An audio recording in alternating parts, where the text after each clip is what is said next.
Today I am beyond pissed.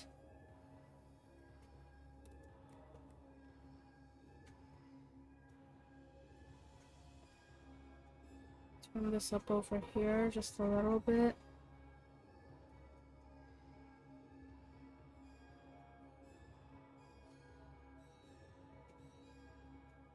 It's just that the outside is really loud. So, that's causing a fuck ton of issues. On top of that, my Bluetooth drivers on my thing is fucking up. I don't know why. It randomly disconnects me from the Bluetooth, like whatever device I'm connected to, and it's really weird because I don't know what's going on anymore. It used to...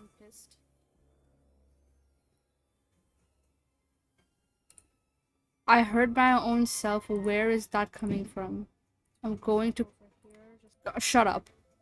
Oh my god.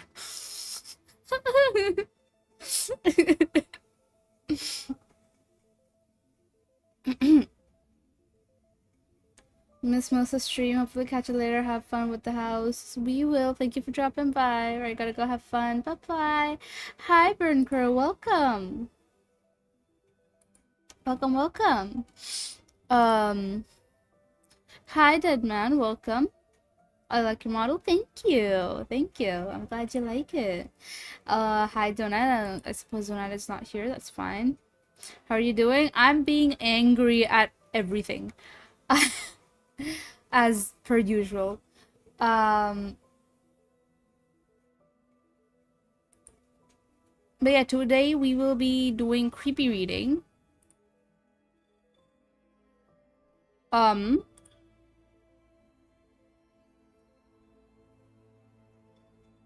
Outside is extremely loud and it's making me very upset.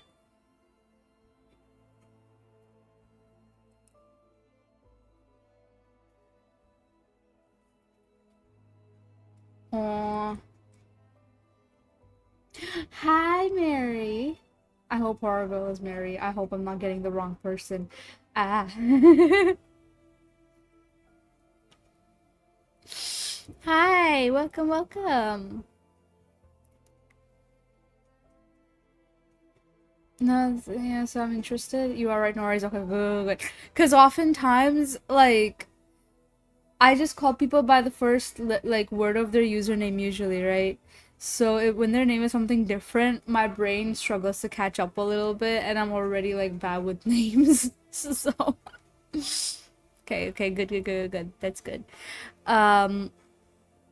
Yeah, I've never heard, I think I've heard of it before. I just don't know. I have no idea what it's about. I've seen the name float around here and there, but I actually have no idea what it's actually about. So I suppose we will be finding out. Oh god.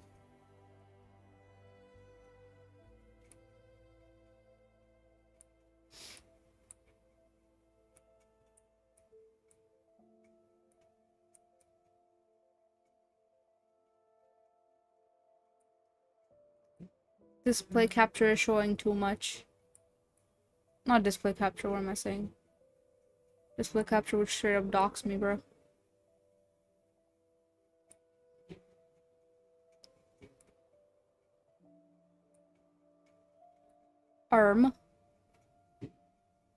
Why do I always struggle with this? Why is this, like, always a thing somehow?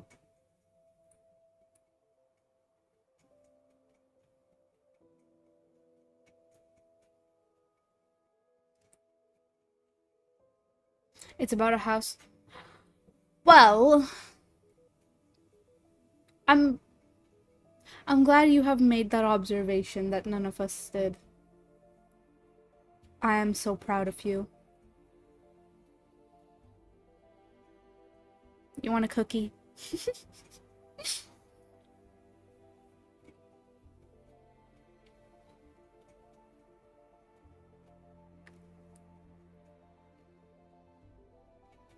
I think this should be fine. Okay.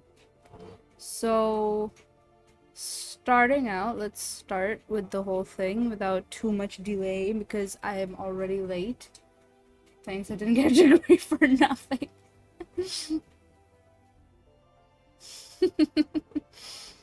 Fingers crossed. Mm-hmm. Oh, okay. I still don't know how to pronounce this name, by the way. I still don't know how to pronounce the name.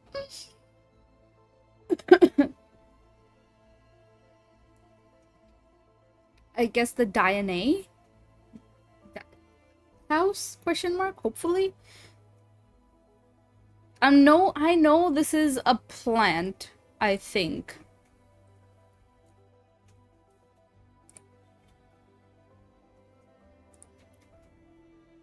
Let me cross-check very quickly before I embarrass myself. The Venus flytrap. Dionaea.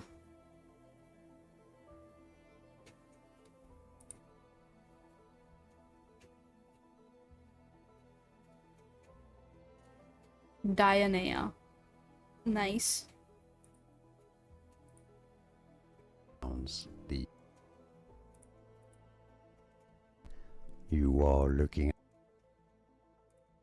I'm getting every version of the word except for the actual word. Dionaea. Okay. That's all I need. Is that one that has like a jaw? Yeah, like a Venus flytrap, right?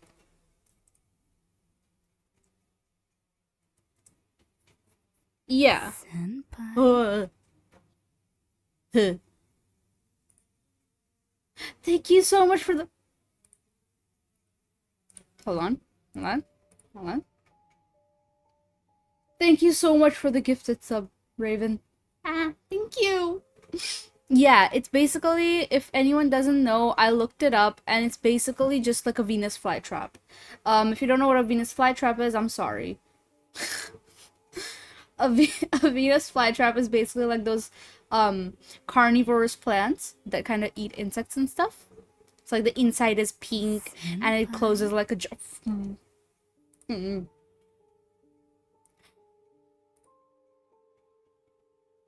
Thank you so much for the gifted tip. Holy shit, thank you.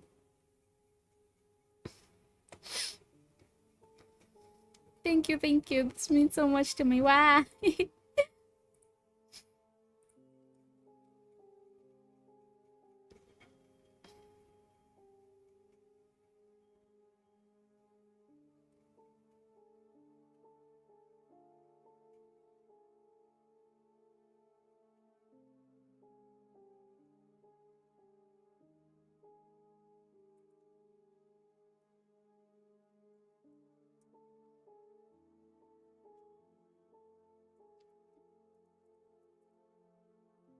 Sorry, I was replying to something important. Gotta support, bro. Thank you. Thank you so much. It means so much to me. What the hell? I'm gonna cry.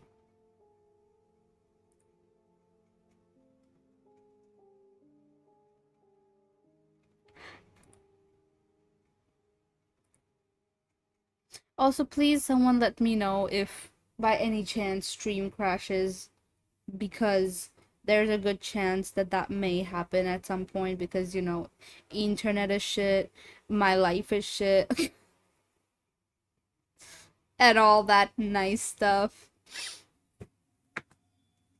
So far, so good. Thank you. That's good. Anyways, moving on to the actual thing. This is happening on... Oh god. Is it 7th October? Or like 10th July. You Americans.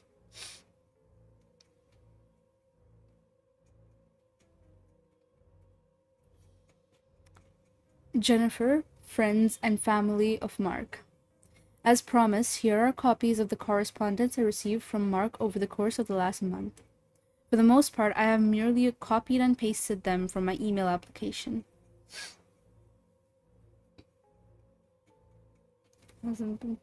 Shit, that is true. October 7th, I don't trust you.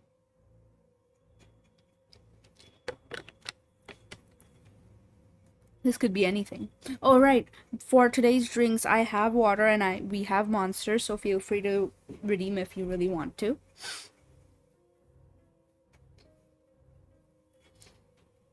As you read, he requested this, in hopes that you'll better understand why he did what he did. I made this page because it's the most efficient way to share Mark's emails with all of you. I'm not advertising this to anyone, but I think it would be wise to pass this URL along to anyone who may help with the investigation. As I collect more information from various sources, I'll update this page to keep it an accurate record. I'll have that link at the end of the series as well. If you need to speak with me, Jen has my number. Thank you for your patience, and again, I am profoundly sorry. Eric. American here, so I know. We'll see. Oh, it is American. Fuck this, man.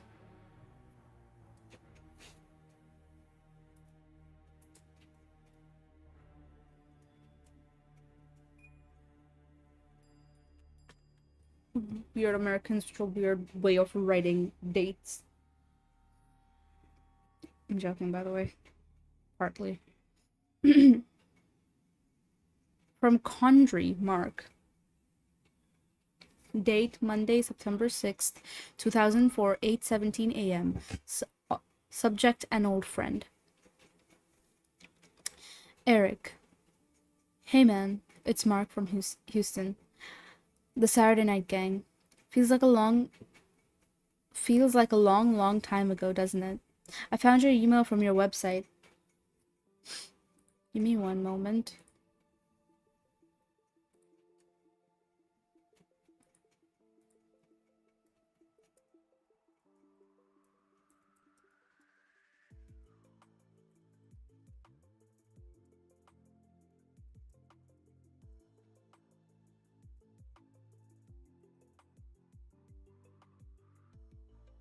Okay.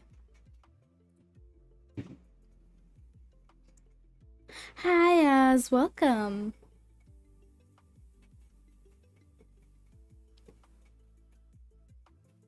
I found your email from your website. Looks like you're out in LA now. Cool. I remember telling you, you should be out there doing the California thing. You still with Connie? I'm in Dallas now. I met someone who works in my building. We've been seeing each other for 2 years now. Listen, the reason I'm writing to you out of the blue is because I got this newspaper article in the mall. In the mail. The mall? Mail. Maybe you got one too. It's about Andrew. You remember Drew? Travis would pick him up most of the time. Messy hair, sort of the fanboy type. I didn't remember his last name until I got this thing, and now it's really disturbing me. Do you know what happened? Did you hear about it already? Let me know if you have some time to talk. I can call you, or you can call me if that works better. I'm going to see if I can track down Travis and Dave. A quick search didn't seem to turn up any leads, but maybe they just don't have any websites. If you still talk to either of them, let me know. Thanks. Mark. Makes it interesting in my opinion. The 8th of September 2004 at 7:44 a.m. from Condry, Mark. Subject Ree, an old friend. Eric. Thanks for a quick reply. I didn't mean to sound cryptic in my first email. I'm just reluctant, I guess. I hadn't really seen or thought about Andrew since he stopped showing up for game night, and that was 5 years ago. That was about the time we all went our own ways, back in 1999. You moved out west, I moved up to Dallas, etc. So when I got this article in my mailbox, it caught me by surprise. And yeah, I'll transcribe the thing for you. I wasn't sure if maybe you were the one who sent it to me. I'll put it into this email at the bottom. I remember him. He was never the kid with the idea. He was the kid who agreed with yours. Slowest to get the joke, usually laughed the longest. That's Andrew in a nutshell, yeah. At least that's how I remember him. He got on my nerves sometimes, but damn if he didn't love being part of the gang. He'd ask me for some poker chips on card night, or borrow dice from my bag, that sort of thing. Whenever we played Tecmo, Tecmo Bowl on your Nintendo, he always wanted to be on my team, which would have been fine if he was any good. I haven't heard from Travis or Dave in years. They fell off the radar about the same time you did. None of us made much attempt to stay in touch. It was just one of those things. That's okay. I wasn't trying to point fingers. It happens. But I was hoping you had already heard about Andrew. Like you'd gotten a copy of the article. I still haven't been able to get a number or email for Travis and Dave, or Travis or Dave. Maybe they know more about this than we do. Andrew usually hitched a ride with Travis most of the time. It was on the way home for Travis. Didn't Andrew live with his mom? Like in an apartment? And his stepdad was a real estate broker. He said that one house way he had that one house way out past Highway 6. You remember that? Andrew was scared to death of that house. Here's the article. There's a photo of Andrew with it. Looks maybe like his driver's license photo. Still has messy hair. Gunman shoots 2. Kills self in boy, I suppose, restaurant. Diners at the roadside breakfast cafe on Interstate 84 fled to the parking lot in a panic yesterday afternoon when a man entered and began shooting patrons inside, killing 2. The couple, John and Lucy Madsen, were having lunch when 26-year-old Andrew Hughes entered, wielding a Smith & Wesson 59 pistol, according to police. Witnesses claimed perpetrator was muttering to himself as he approached the smoking section and opened fire into the first occupied booth, fatally wounding the Matsons. Soon after, he turned the weapon on himself. All 3 were taken by paramedics to St. Alphonsus Regional Medical Center, where John Matson and the shooter were pronounced dead. Lucy Matson, 37, remained in critical condition for several hours but did not survive the night. Police are investigating Hughes' work and personal background, but as of this morning, a motive for the attack is unknown. Motherfucking cat is back. Hi, Metal.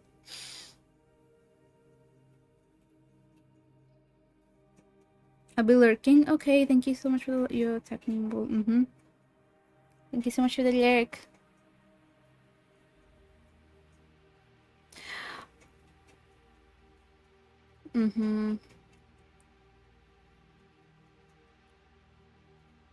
Yeah, we are reading this story about this house. This is a series of emails being sent to someone named Eric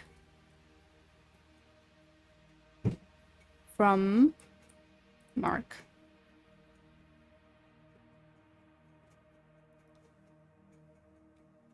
And they're talking about a friend named Andrew that they lost contact with years ago.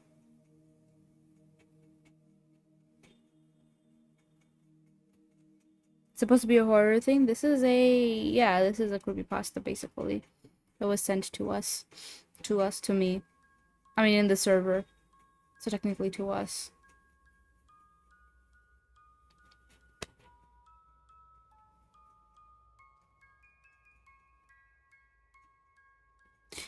If there's more to the article, I didn't get it.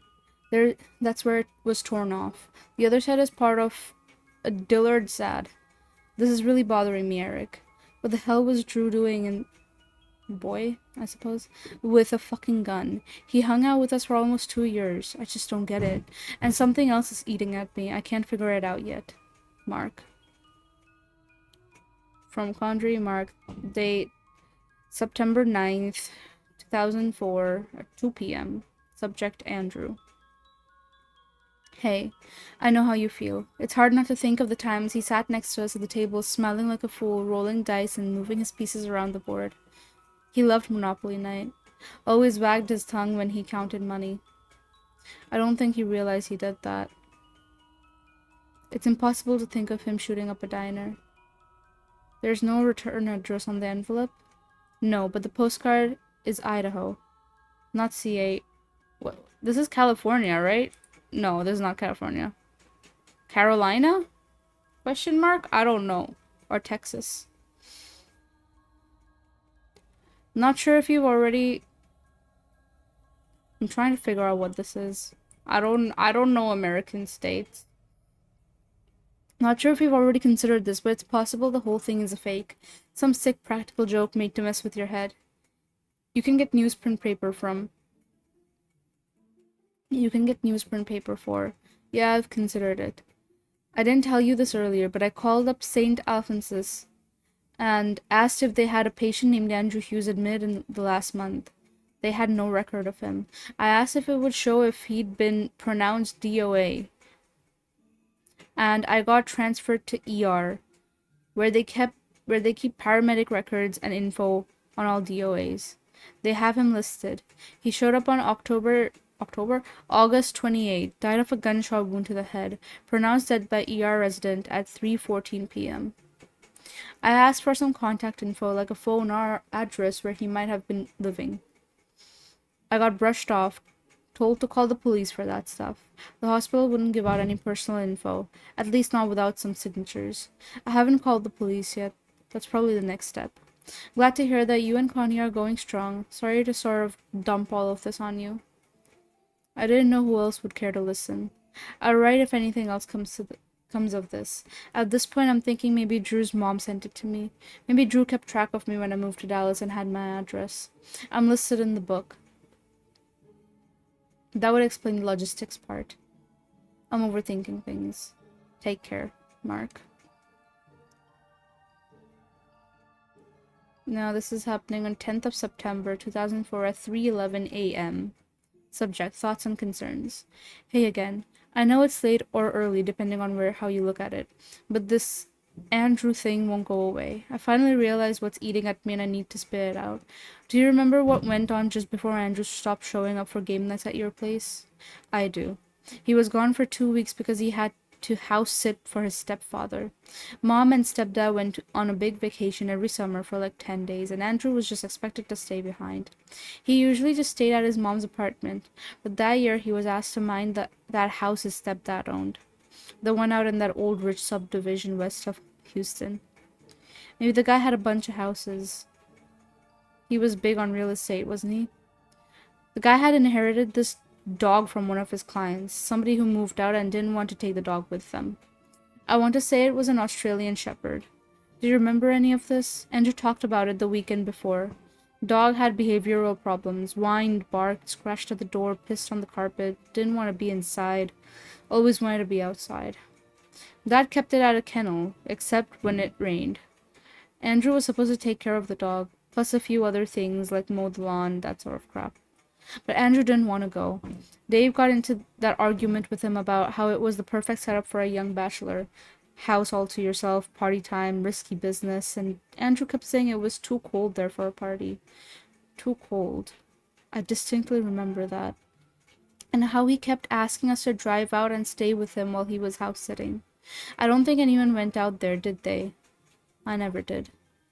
We didn't see him for 2 Saturdays in a row. Then Travis picked him up like usual, since he was back at his mom's place. That's the one night with Andrew I remember the most.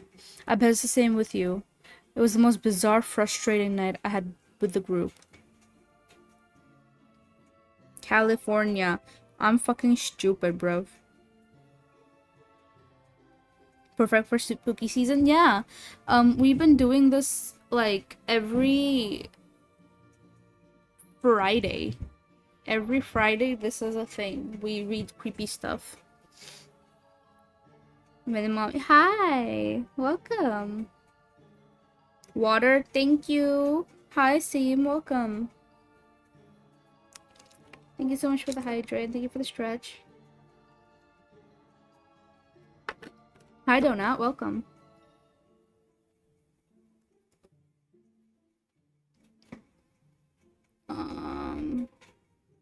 Let me pull up the YouTube stream as well. Just in case.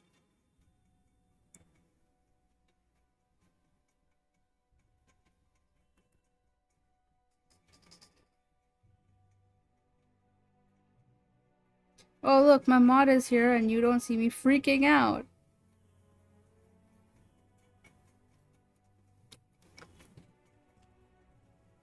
Yeah, 'cause I'm cool.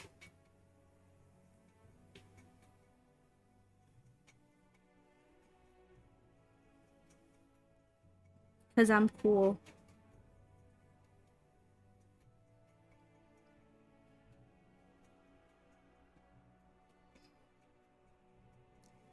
I saw the Instagram reel with you. Oh, I look so shit there, bro. I don't want to talk about it. It makes me sad thinking about it, dude. For context, my university best friend, she recorded an Instagram reel the other day. And like the other day, it's like this one day me and her went out.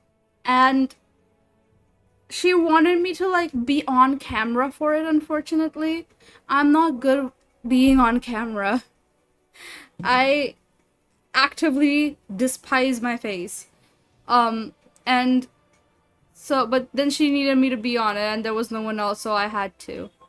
And for a few days, I was like, ah, she isn't gonna post it. And then she posted it today, and I didn't open it because I was scared.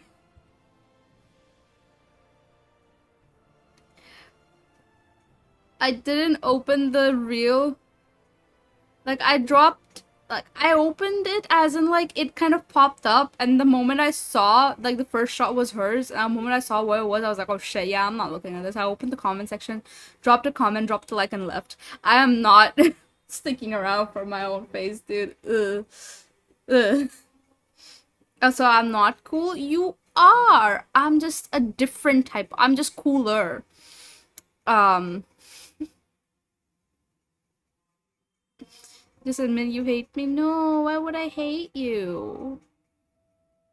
Almost woke up horribly. Uh, you're not making the situation it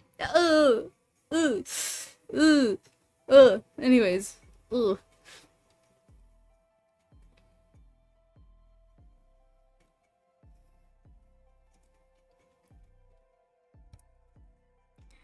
Let me put this here. Andrew walked in quoting some commercial verbatim. If I could read. I want to say it was a Tide ad.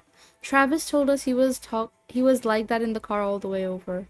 Commercials, shows, movies, radio songs. The first couple of hours gaming was like being in the room with the TV on. Then he started parroting us. He'd just copy something we said. You remember? Tell me you remember this. I can see it in my head so clearly. Oh, and what was his response to anyone's complaints? Okay. Drew, stop quoting Law and Order episodes. Please give the... What commercial? Whatever. Commercial arrest. Dude, shut the fuck up and roll your dice. Okay. And then he'd launch into something else a few minutes later. It wasn't just that he would regurgitate that crap. It was that he could take it so far. Whole reams of dialogue that he'd somehow memorized from one throwaway TV episode. Lyrics to entire songs. It went from odd to funny to disturbing in the first hour. Look, I'll come out and say it. Whatever happened in those 10 days, it changed him. He wasn't the same person after that. We all know this. We never talked about it. At least not with me around. But fuck if we didn't know instantly that the person who came back from that house was not Andrew. I wrote before that I hadn't thought about Andrew since 99. That was a lie. You know the way your brain sometimes reminds you of things you hate to dig up? The ones that sour your stomach? I've thought about him a few times. About that night. Was that the start of his madness? Or whatever it is that drove him to shoot up a diner? Were we there to see him first lose his grip? Jesus, Eric. Why the hell didn't we say anything?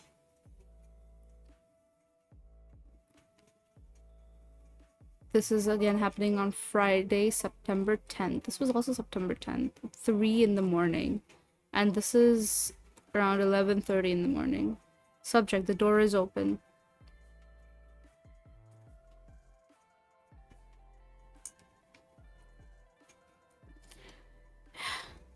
Eric, I woke up to the phone ringing this morning. Turned out to be the reporter from the Idaho Statesman. She finally called me back. Did I tell you I called to track down the source of the article? She didn't have any new developments on the story, but will continue to follow up with the police. I asked if she had any other details about the crime, stuff that didn't find its way into the article, and we sort of went over her notes. Most of it I already knew, but there was one piece of info that caught my attention. She wrote in the article that Andrew was mumbling or muttering to himself when he entered the restaurant, but she didn't put in what he was saying. According to witnesses, he kept repeating, "The door is open." Does that make any sense to you? The door is open? Write me back, Mark. September 12th, 2004 at 5 p.m. Subject, a plan. Eric, I haven't heard from you. Just writing to let you know I've had a day to put some distance from the whole thing, and I've made a decision. I'm going to drive down to Houston and see if I can find someone in Andrew's family. I once rode with Travis to pick Drew up. I think I know where his mom used to live. From there, maybe I can find stepdad and the house. I've tried the boy lead already. I called the cops and got more questions than answers. And now some lieutenants, I think, Perez plans to call me back in case he needs more testimony from me. Like I know anything. Apparently Andrew was living alone in a rental up there, working at a Blockbuster Video. That's about all I got from the cops and Idaho. So I'm aiming for Houston.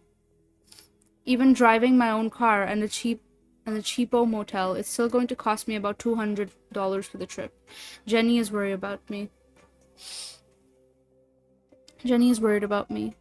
She'd rather I stay and pretend the police will figure this out on their own. But I have to go down there, Eric. Here's why.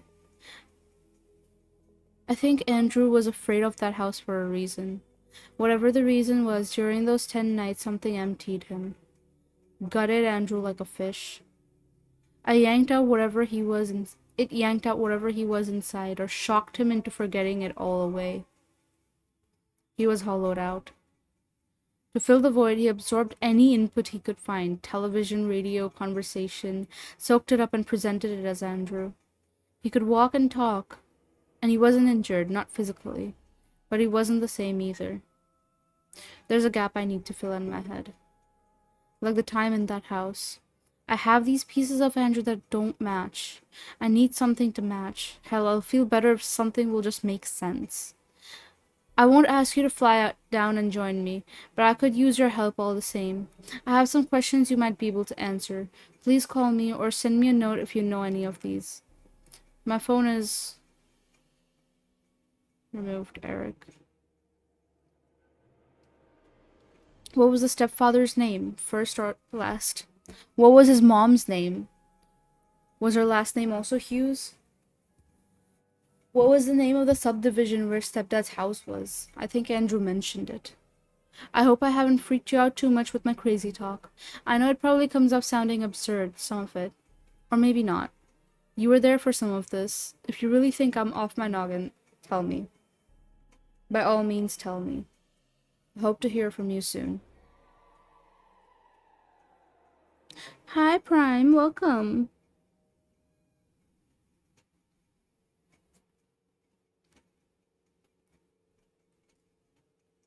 This is happening. The next one is Monday, September 13th, 2004 at around 8:30 a.m.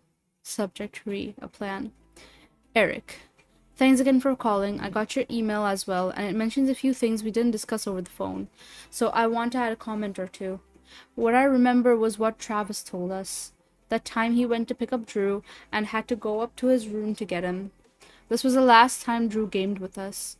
Travis went upstairs to his room and the kid was pacing back and forth by his bed. Everything was all neat and tucked in.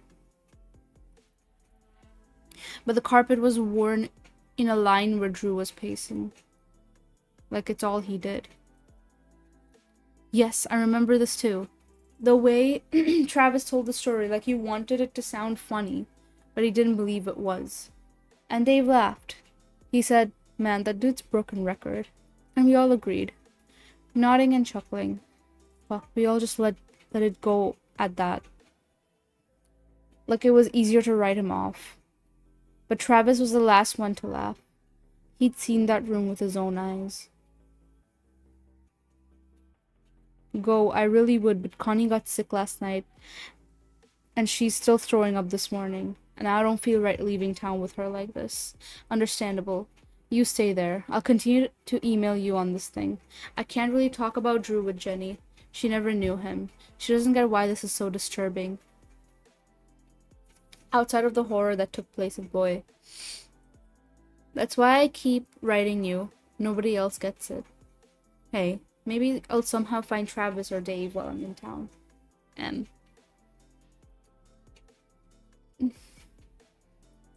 14 September 2004, around 7 p.m. Subject, I made it. E. Made it to Houston. The drive was hell. Traffic and a persistent rattle in the trunk wore me out. The AC unit in my motel room sounds like a submerged engine. It'll be hard for me to sleep with it on, and impossible with it off. Well, at least the whole internet access bit works, and I'm able to check my email. Tomorrow is a long day. I'll be prowling Braeswood and your old neighborhood to zero in on an apartment complex. I went to once. Joy. Oh wait. Your old neighborhood to zero in on an apartment complex I went to once. Joy. Wish me luck. Mark. Dude. Hold on. Let me fix my seating a little bit.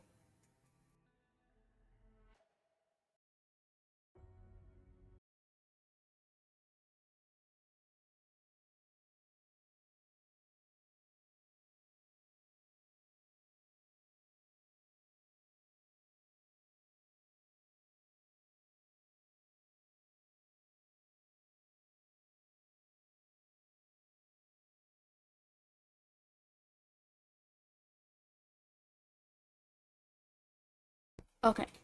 Thank you for the pad.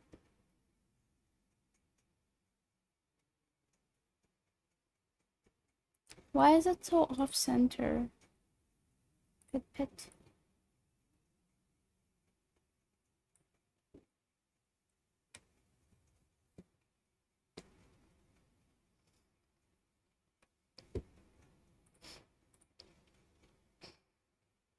And thank you for the stretch. Thank you for the pet.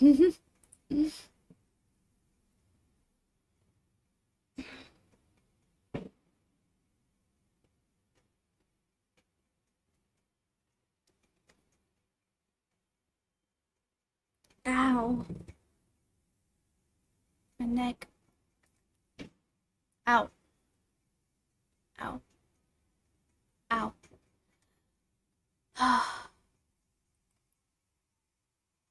Why does everything hurt?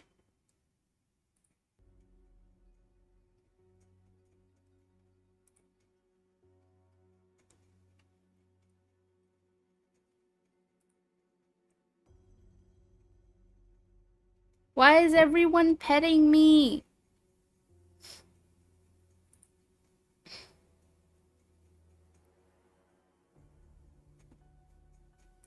Anyways.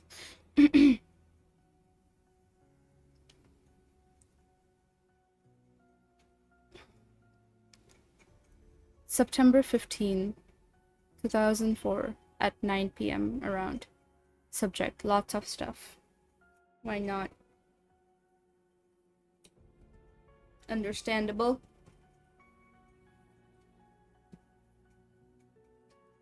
Pat pat pat gap. Oh my god.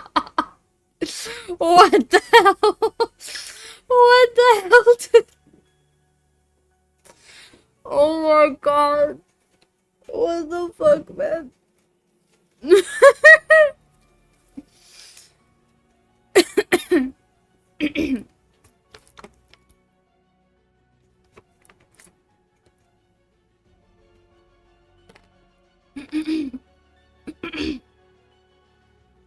I heard flip.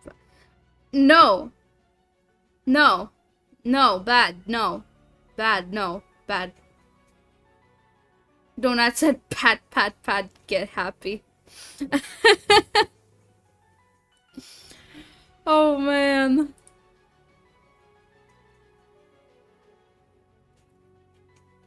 This ain't on me. I never said you said anything not safe for work.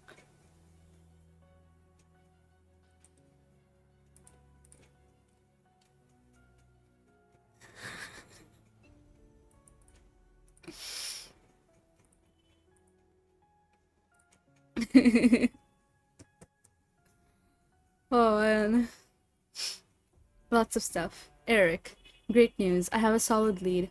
The whole day I felt like I was pulling a string from the sand, but it's pointed me in the right direction. These emails are becoming more of a journal for me to help me log my progress. I hope you don't mind.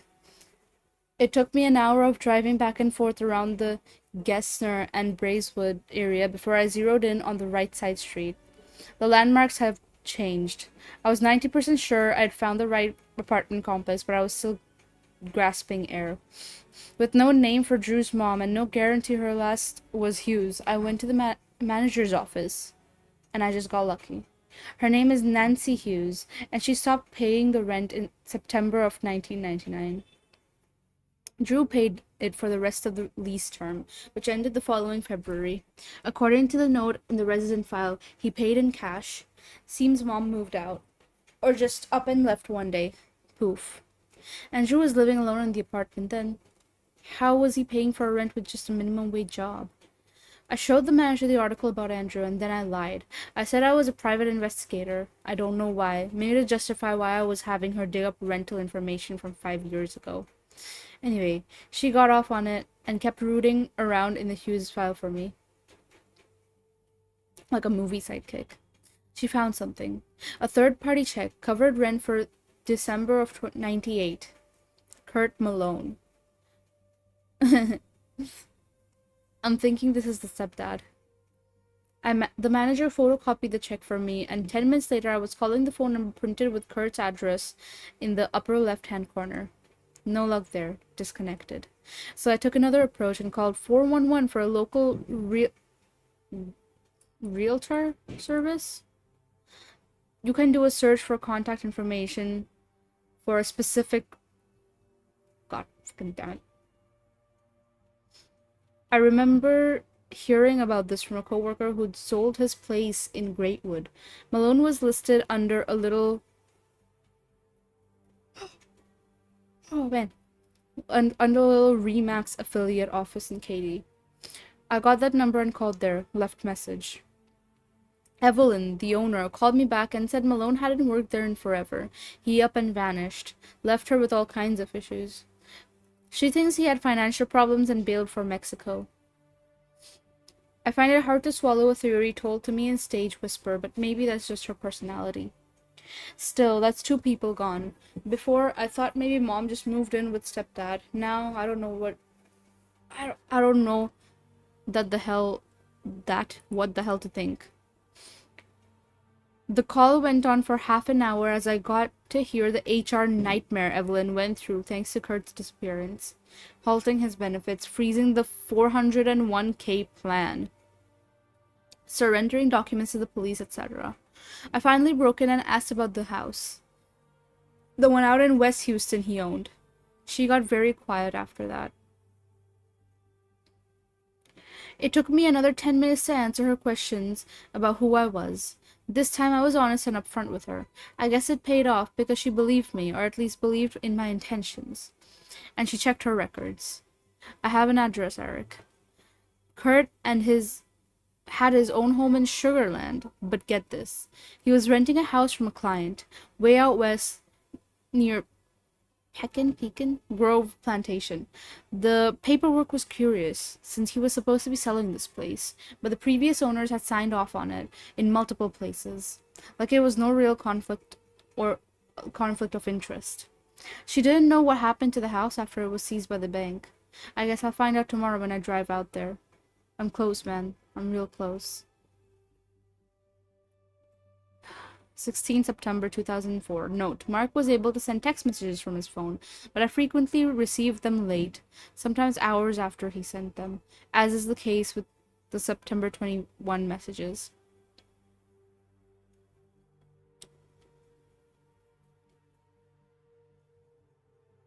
This date, September 16, 2004, at 3:30 p.m. Subject, no subject. Where are you? Call me. Thursday, September 16 at 8:30 p.m. around. Subject, the house. Holy fuck.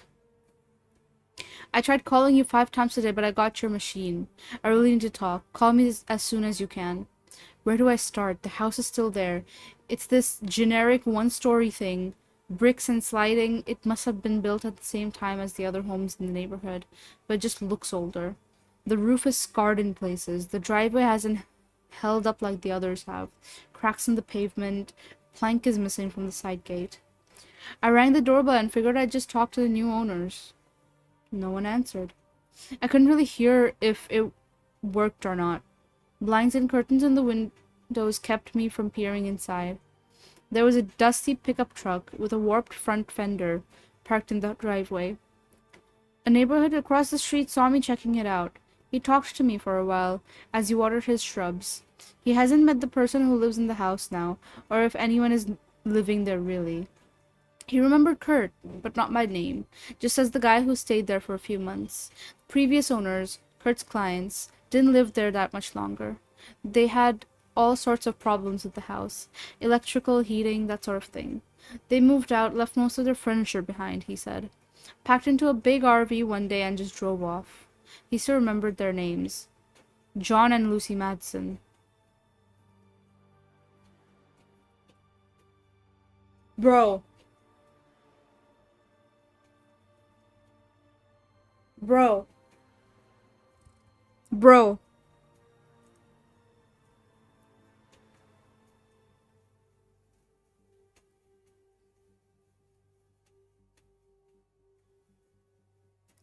Janice has been in this Christian stream. Okay.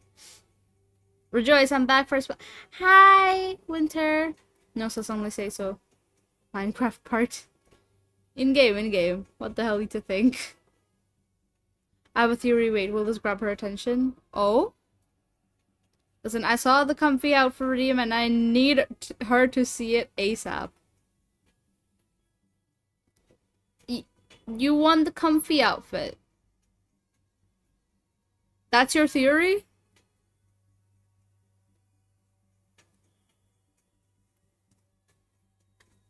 The comfy outfit is your theory?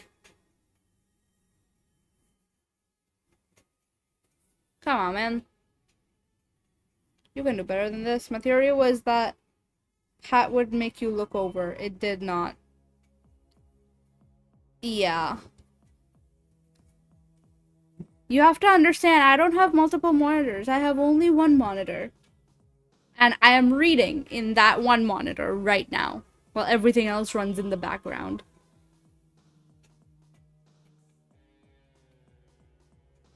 I am big brokey. Oh, thank you for the stretch. And yes, I will bring out the comfy model. Ugh, whatever. Imagine streaming without 3 monitors. I don't have to imagine. I suffer it every day. The only 2 monitors, quote unquote, I have are 2 phones.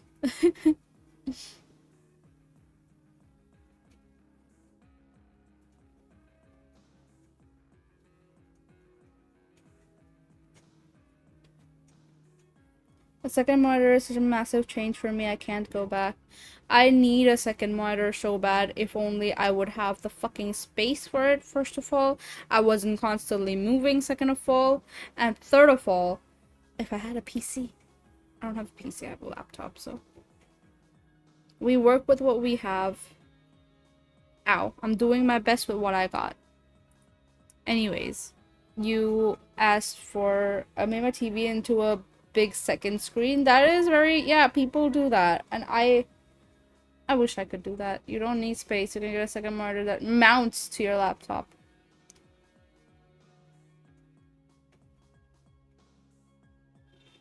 I don't think you understand just how bad my situation is. I know, I did consider that. I was like, yeah, I could just mount it to my laptop. Yes, sure.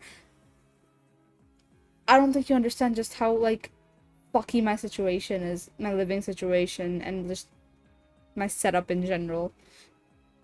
It's not as stable as people probably think. Also, give me 1 second. I don't want to flashbang you guys with the other model just in case. There we go. Are you happy? Are you happy, Donut?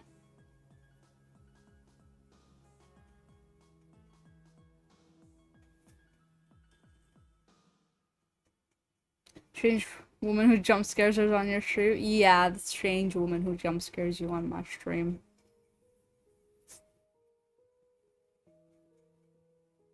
Well, I know your situation. That's why I suggest the ones that are on your cute outfit. Yeah, cute outfit. Hold on, let me show you the full thing if I can.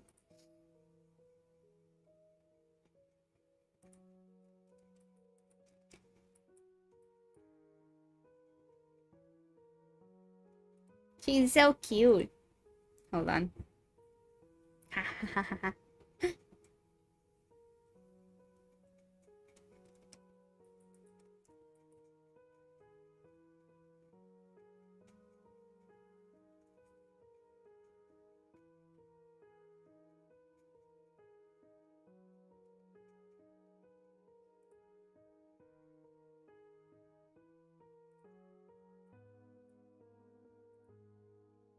Why is homie having an orgasm over this model, bro?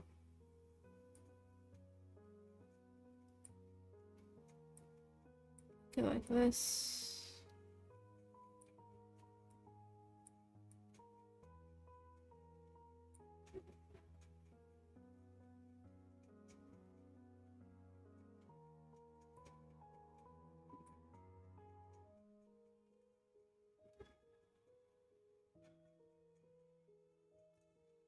Okay, yeah, outside sounds are getting loud. It's pissing me off. Epitome of comfy cute. Thank you. Peak, I don't know why I love it so much, but dying. Dying why I said that too. Don't make me out to be a sus over the shit you said. Can't hear? That's good. That's good. Part of the reason why I opted for creepy music in the back today, because usually I do these reading streams quiet, like without any background music or anything. But I had to opt for music today because in case anything comes through, at least you're not paying that much attention to it.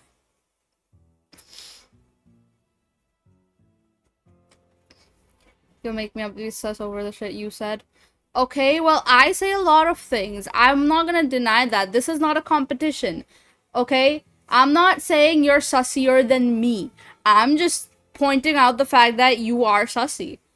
There is a stark difference in me comparing myself to you or you to me and me acknowledging that you are a thing.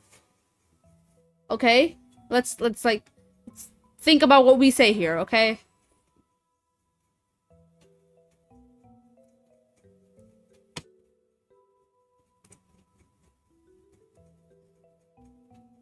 Before like pointing fingers around here. I am a thing, that's true. I know you are a thing. I'd be really annoyed if you, like, denied it. Closet sussy, still sussy? This is true. This is very true.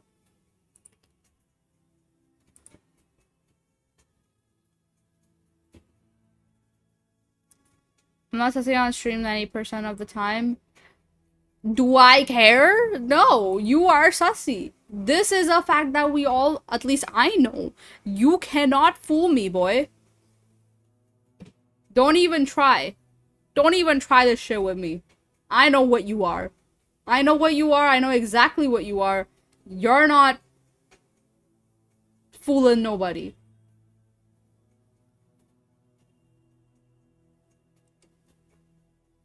Making himself out to be like this sweet saint when that is far from what he is. You're just like the rest of us, Donut. You are just like the rest of us. I wanted to say, then what am I, huh? But I ain't opening that can of worms, yeah. I'm glad you chose what you did. Just embrace the sussy and be molded by it. So true. Just look at metal.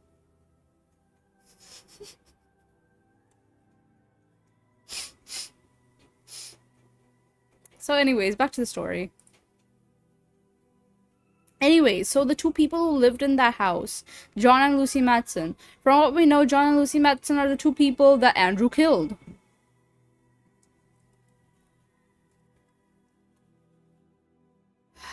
September 18th, 2004. Around 8 a.m. Re-update. Hey Eric, we're playing phone tag.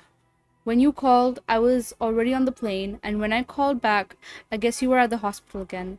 Really sorry to hear about Connie. Any idea what it is yet? Food poisoning? Something else? What are the doctors saying? I'm in Boy now. Yeah, I nabbed a ticket on short notice. Got on standby. I left my car at the George Bush Airport in Houston. Jen freaked out when I told her. Then she got very tense. Terse? Said I should do what will make me happy. And hung up. What will make me happy? Christ. I don't know a soul in Idaho. I haven't slept in 2 days. I'm charging everything to my visa, and I have no idea how I'm going to pay it off. My watch stopped working yesterday. I've got this weird ringing in my ear. It comes and goes, annoying as hell. I'll tell you what will make me happy, closing my eyes and not seeing Andrew staring back at me. What are you gonna do once you get there? Do you plan on telling the police that the Madsen connection? Do you think the Madsens left something in that house that drove Drew nuts? And he killed them for it years later? Seriously, this is fucked up. Yeah, I don't know what to think. Right now, it's just a connection. They lived in the same house. The Madsens were there for 4.5 months, and Drew was there for 10. I have no idea what it means. I'll email you when I figure something out.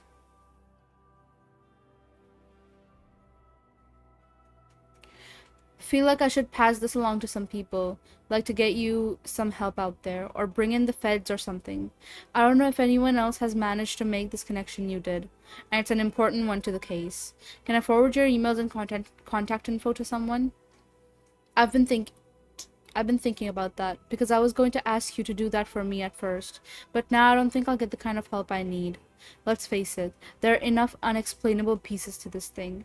I'm going to get two kinds of interest, nuts and skeptics.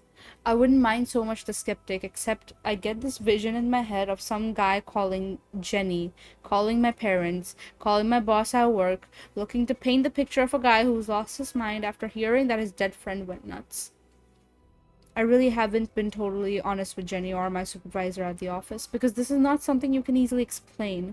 I've been calling in sick to work. I told Jen I had to go to Boyd to attend a pseudo-wake.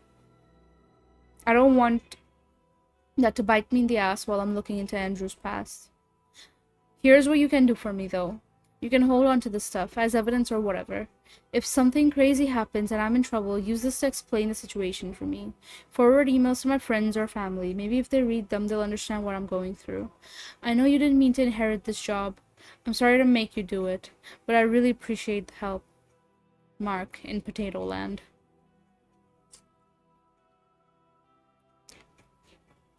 Monday, September 20th, 2004, 10 a.m. Subject, new lead. Update. I called the hospital, the one where Andrew was taken back in August, and asked some pointed questions about where Andrew's body went. Who picked it up? Did a relative or friend show up? The answer was no. But he was tagged with John and Lucy, and I kept demanding some sort of lead. So the intern gave me the names of the relatives who were called in to confirm the IDs of the Madsons and to arrange for funeral home delivery. John's cousin lives out there. I'm about to head out and meet Greg Archer, the cousin, and his wife. I'll write again from the hotel. M.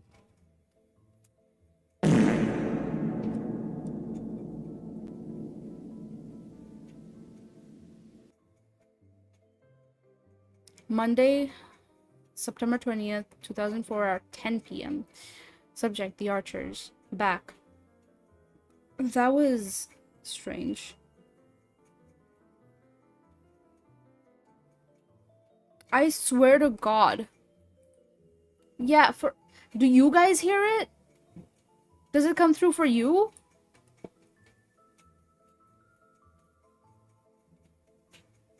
We heard, okay.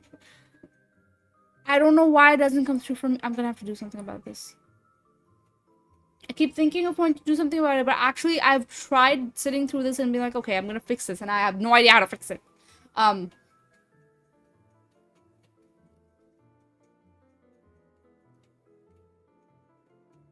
I still don't hear it. And I know for a fact that that would have made me laugh really loudly because fart sounds make me laugh really loudly for no reason. Like, shit cracks me up like no other. Like, I can't even begin to. I could imagine a fart sound and I would giggle.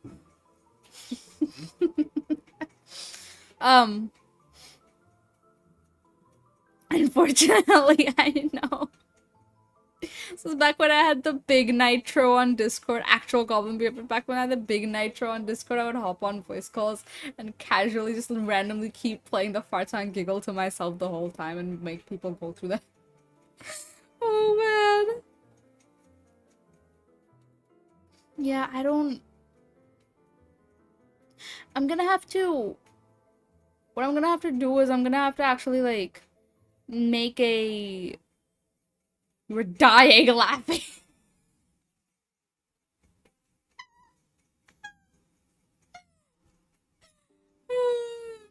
I'm gonna have to make a redeem or something that people can redeem to get my attention. If I'm not looking at chat, I think that would be cool. And other than that, I'm gonna have to fix this blurb. Blurb is pissing me off.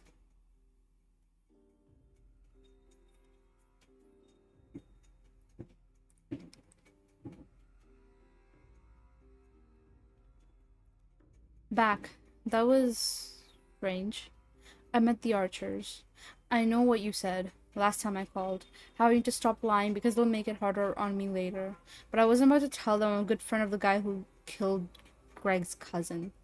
I said I knew the Madsons when they were in Houston. I had some burning questions about what happened to them. As I claimed, they practically dropped off the map when they left town. I hadn't heard from them since. Greg did most of the talking. His wife Helen was pleasant, in that stiff smile way, but she found ways to interrupt my chat with Greg and remind him of other things he needed to get done. The more she did, the more I encouraged Greg to keep chatting.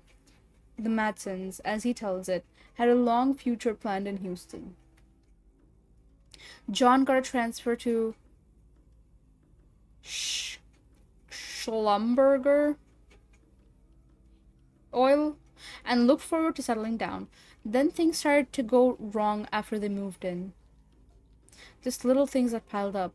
Their car kept getting flat tires. Lucy broke her ring finger while futzing with the dishwasher. Trouble getting mail. Their phone got disconnected when they didn't pay the bill for 2 months. A bill they've never got. That sort of thing. Finally, something happened. Greg doesn't know what. It was enough to get them to put the house on the market. That same week, John sold all his company stock, gutted his 401k, quit his job, and put everything into a big RV. He and Lucy drove off in their new motorhome and never looked back.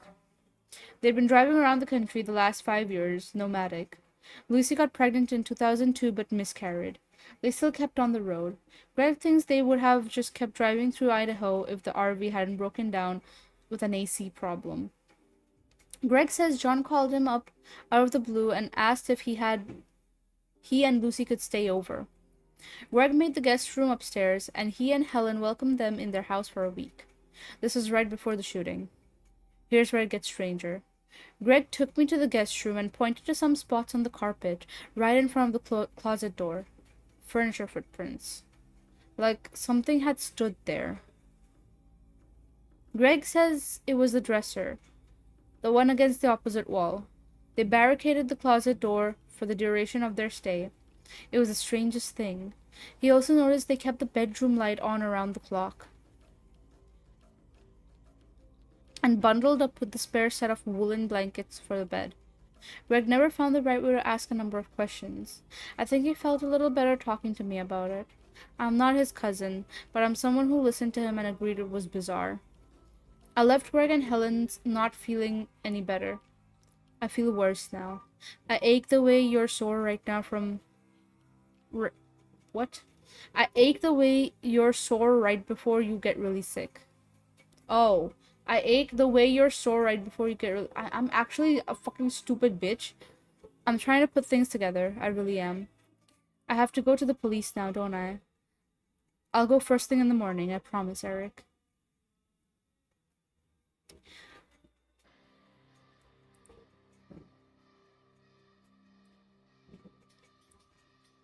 Yeah, background sound is coming through. Okay. Should be better. That would have been nice for Killer Chow when you locked in for 15 minutes at a time. Yeah. Yeah, it's okay. It can be a future thing. We've got a lot of fucking dating some visual novels to go through. I promise. Killer Chow was not the end of it. There is more.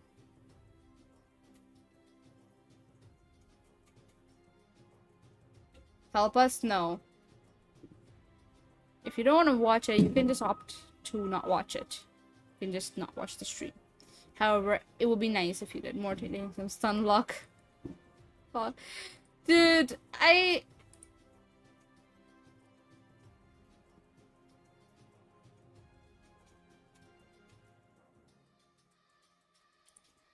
what is this? It's not giving the vibe.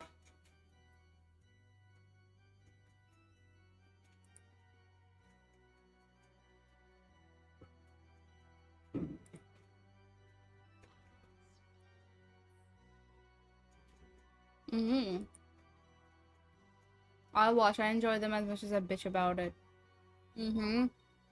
Are you sure? So mean.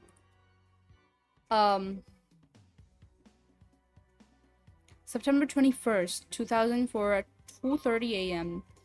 Hey. I just saw this thing on Discovery Channel. Probably a rerun. I bet you can't catch I bet you can catch it sometime.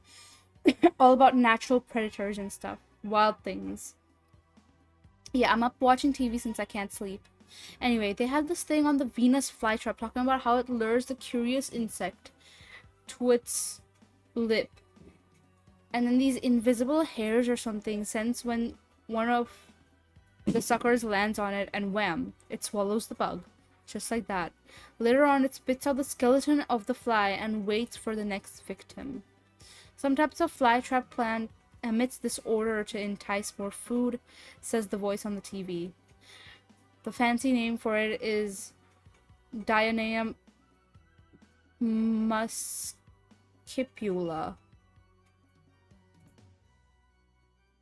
Find a good one and I'll just buy it. Like, like a game. Date Everything is something I want to play, like really badly. It's very expensive, but holy shit, I want to play it so bad. So bad.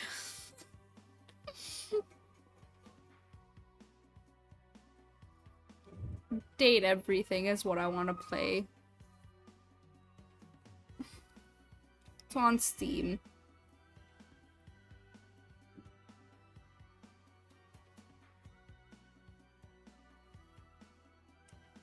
So I wonder if that's all this is. This whole thing with the shooting and the anonymous article and the Houston and the footprints on the carpet, it's all just to get me into the Venus flytrap.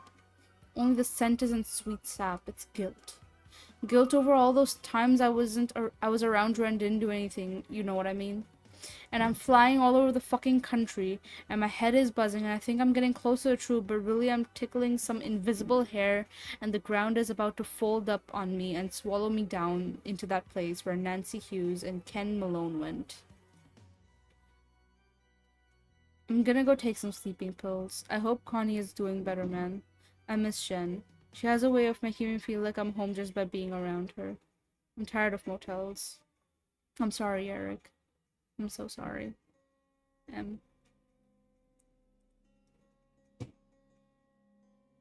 September 21st at 12 p.m. Where Andrew stayed. Eric. Bingo. I went to the police and asked to talk to Lieutenant Perez. It said I got Detective Sokolov? I don't know how to pronounce these names, dude. He said he was working the Hughes case now. I'm more inclined to think he was just running interference for Perez in case I was a wacko. Anyway, I told him about the Matson connection with Andrew to see if that would help. He said they'd look into it.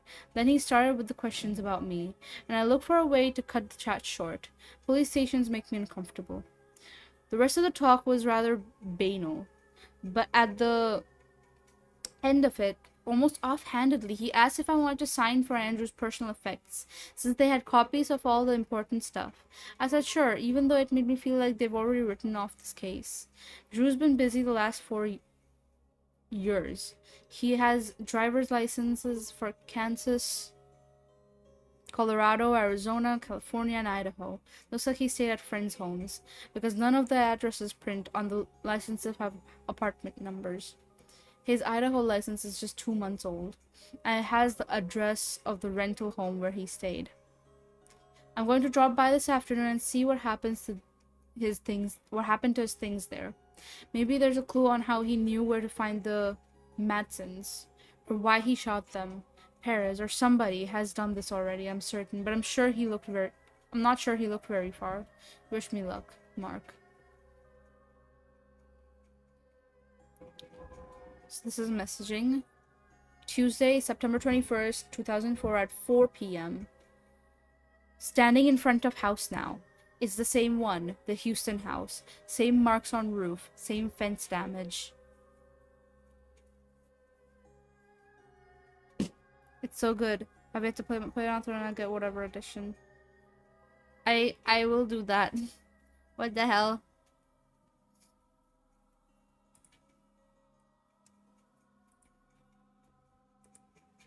I feel like a sugar baby. What the hell? Oh my god.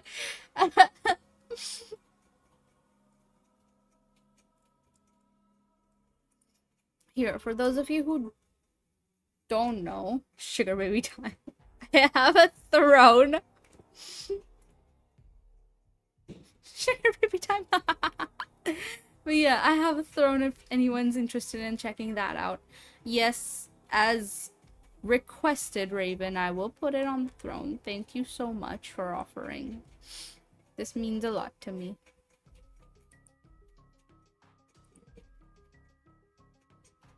Let's see. Okay, yeah, the outside sounds are getting louder. I'm gonna turn this down a bit more.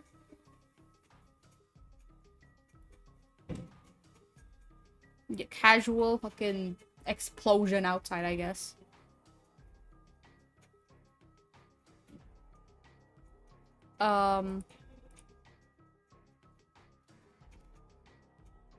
September 21st at 4:30 p.m. Just talk to old man 4:14. 4:22 p.m. Just talk to old man across street. He says house has been here for years. Rented out as far back as he can remember. 4:25 p.m. I rang the doorbell. No answer. It's exactly the same. Eric, I don't understand. 4:29 p.m. Ears ring again. I don't know what to do. How is it the same? 4:33 p.m. There's a way into the house here. 4:33 p.m. Where are you? Pick up the phone. 4:38 p.m. I'm going inside. 4:41. Inside the house. Nobody is here. Air is cold. Metal smell. 4:41. I found stairs. Going up. Didn't see second story from street. 4:47 p.m. Did you call? Signal cuts off. 3 bars, then no bars. I'm looking for more of Drew's stuff here. Layout is really bizarre. Lots of rooms.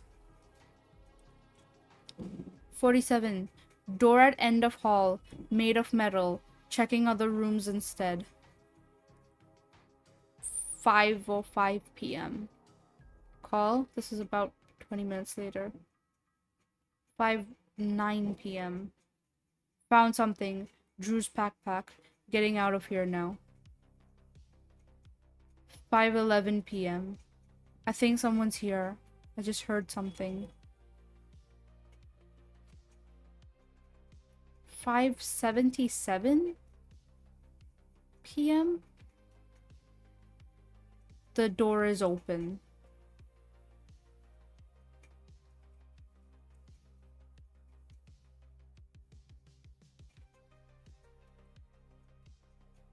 Thank you for the stretch. Holy shit.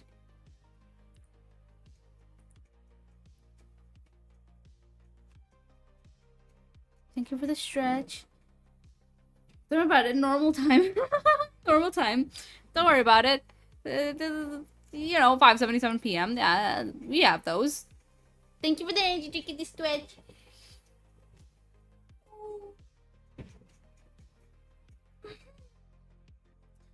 Oh, I needed that. What the fuck? Holy shit, I needed that. Holy shit. Oh, fuck, holy shit. Okay. Dwink time. Let me pull it up. Where is it? Ultra Fiesta Mango. I'm so excited. What the hell? Wow. Thank you for the pat.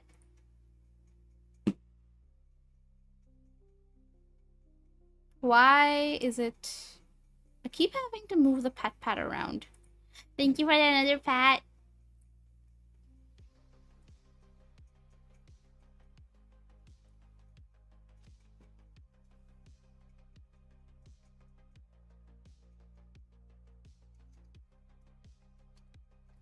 Okay. Let me open this a little far away from the mic so you don't get fucking die.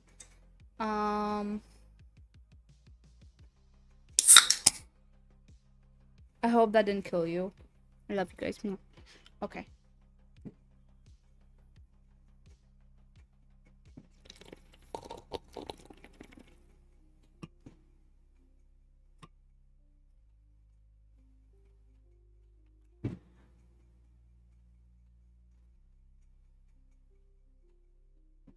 I love monsters so much. Her wow when she sees a pet heals the I get very happy. I just get very happy.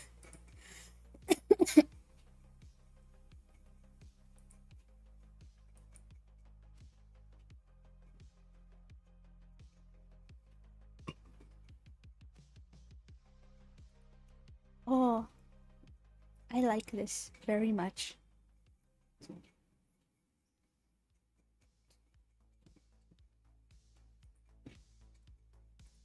Anyways, back to story. So, the last text that Mark sent Eric.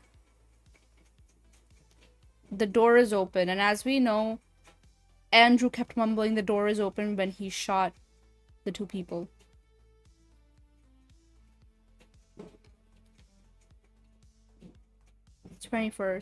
September 27th, 1 p.m. Subject, for Thursday. Hello, Eric. This is Jennifer. I'm on Mark's PC now. I did like you suggested, and I've looked through his outbox, and I don't see any emails about this to anyone else. There aren't that many, really.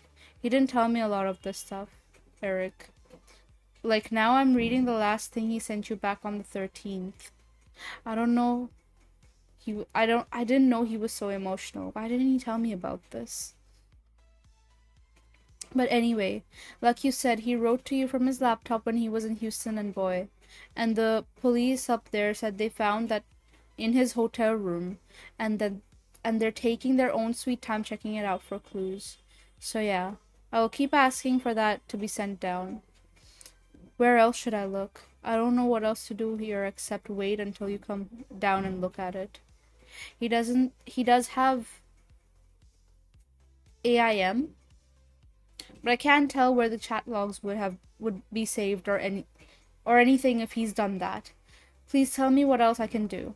You know more about what he was up to than anyone else, because of this old friend of the two of you had who went crazy, and now Mark is missing for almost a week. Please send me the other emails he sent you. Please. I want to know now. Jen. October 1st. Friday, October 1st, 1:30 p.m. From Postmaster. Subject, undeliverable mail. Unknown user X. To generated following responses. Whatever. Original message follows. From date October 1st at 12:47 p.m. Human arm and leg bones found on street. Scottsdale residents got a shock at the start of their morning commute when they found what seems to be human bones lying in the road on Sage Drive. Crime scene technicians arrived within half an hour and began to sweep the scene for more evidence that might help identify this human victim, or at least establish an approximate time of death. Police spokesman Daniel Swift said bone evidence alone isn't usually enough to determine identity or even cause of death. These remains didn't just appear in the road, they were moved here, Swift said. Therefore, we're asking any witnesses to contact the police with information that might pertain to what happened. No other evidence was found along Sage Street or in yards of neighboring homes. More on the story as it develops. Whoever you are, whatever you are, fuck you. I may not know you, but I can tell what this is, and I'm not fooled. Your Venus flytrap game won't work. I'll make damn sure to warn Jenny and others too. So nice try, but no one is falling for your bait this time. It stops here. Updates. It has become painfully obvious that although I want this to end, for all of us to have closure regarding Mark's disappearance, the trail he left has raised too many unanswered questions. Since the time I first published the site for Jen and those close to Mark, new information continues to arrive from a variety of sources. In my last posted email, I refused to take the bait. I said it would stop here, but it doesn't stop here, not by any stretch. This page will chronicle my findings and other resources as I discover them. Some may have no connection to how or why Mark vanished. Only time will tell. A final note for those of you like Sandra and Nathan Coundry. Coundry? The truth is, I don't know yet what to believe with this whole thing.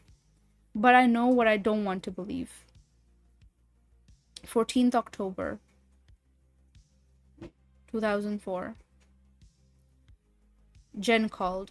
She spoke with Boy Police again yesterday, and they have finally agreed to ship down the laptop. Once she gets it and looks at it herself, she'll send it my way. If I find anything new, I'll add it here. 17th October 2004. Among the spam today, I received this email from someone who seems to have stumbled upon the site.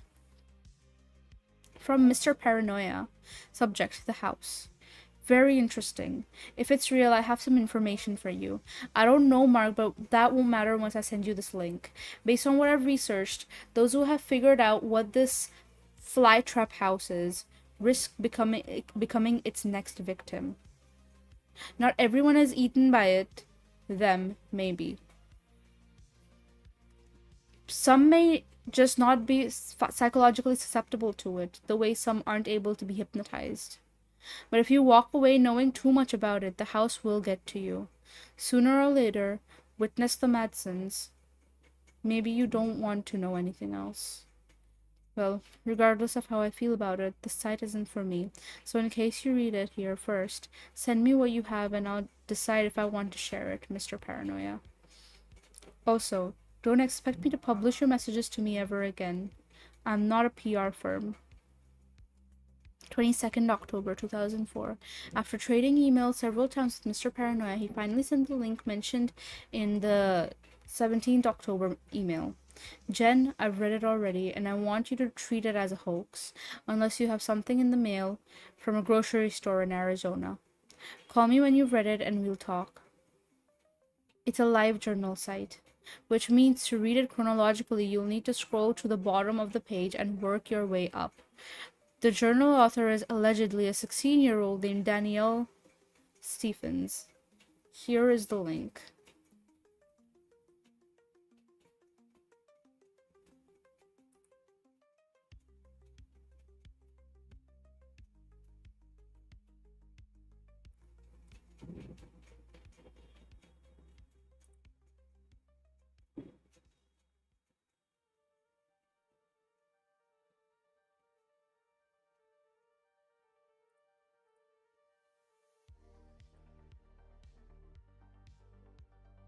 Hold on, I need to mess around with the thing for you guys.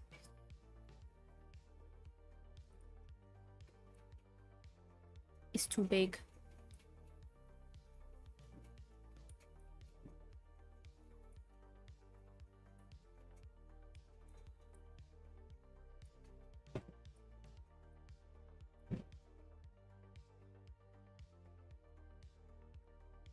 Let me turn off this thing for the background. So it's at least you guys can see more.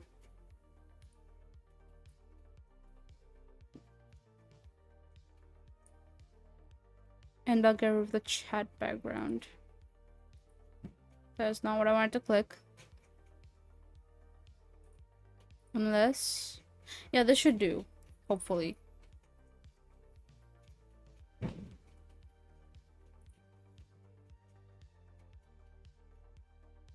I love energy drinks overall. I see new shiny, but excited to try new flavors. This is my main go-to is Monster. I can't handle energy drinks anymore. Too many long college nights. That would, yeah, yeah.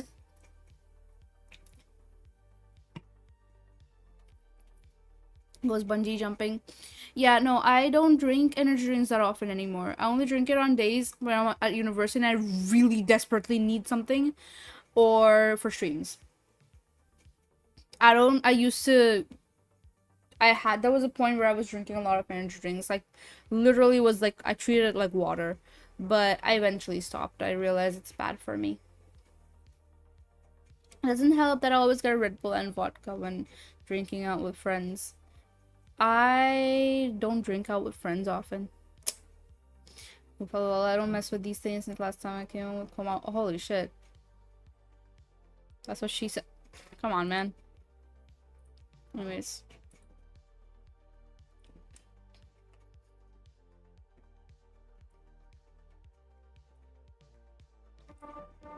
Okay.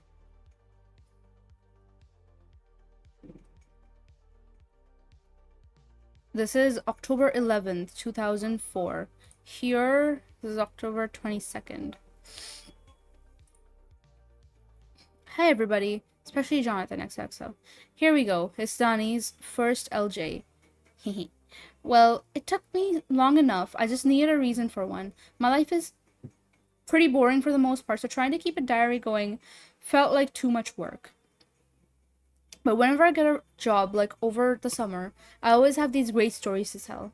Like when I worked as a lifeguard for the Highland YMCA outdoor pool, or at the public library last year. You wouldn't think you'd meet so many weirdo people or end up on crazy adventures like raccoon hunting with the drain net. But it happens all the time to me. Well, this time, I will be sure to write them down here, because I have a new job. That's right. It's all part of Danny's genius plan to pay for Christmas. I want to get my friends and family nice things this year, so I took a babysitting job at a house 3 blocks away. Babysitting, yeah. Doesn't sound like a steady job, but this one is different. The Ellisons are both full time working parents, programmers at some tech company downtown. When big deadlines get close, both of them have to work hella bad OT hours. And they need someone to watch their daughter, Linny, from 5 to 10, Monday to Thursday. That seriously cuts into my downtime after school. Sad face. But it's worth it. I keep telling myself that. I went over tonight and met Linny and Mr. and Mrs. Ellison. They look like total geeks. Their living room has a big screen TV and also a table with 2 PCs and a bunch of other gear like DVD burners. The place is cold. They must run the AC a lot to keep their hardware from overheating. It's like that in the school computer room all the time. Oh. Linny is 8. She's quiet and shy, but she has the cutest crooked teeth smile. She likes Nintendo and Barbie.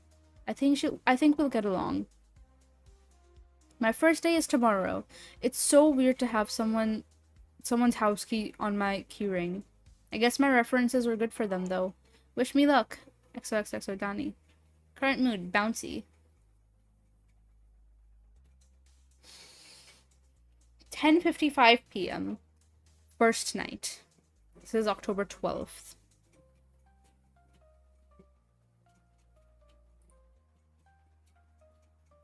I'm a hydro homie now. Hydro homie. Oh man.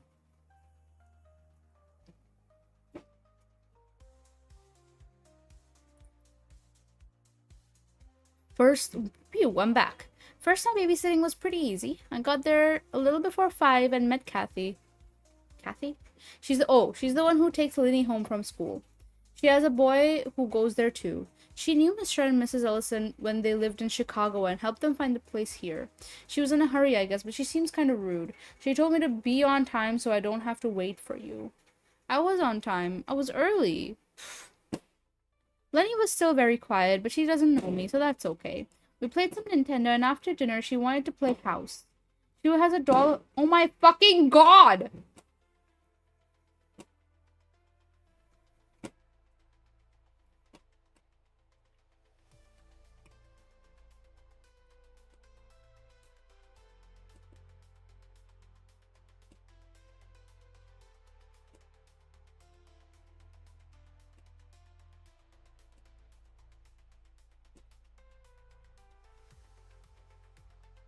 Are you done? Hmm.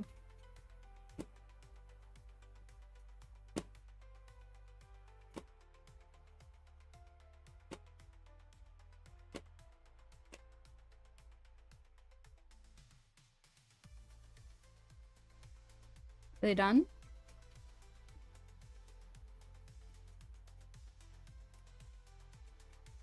Okay.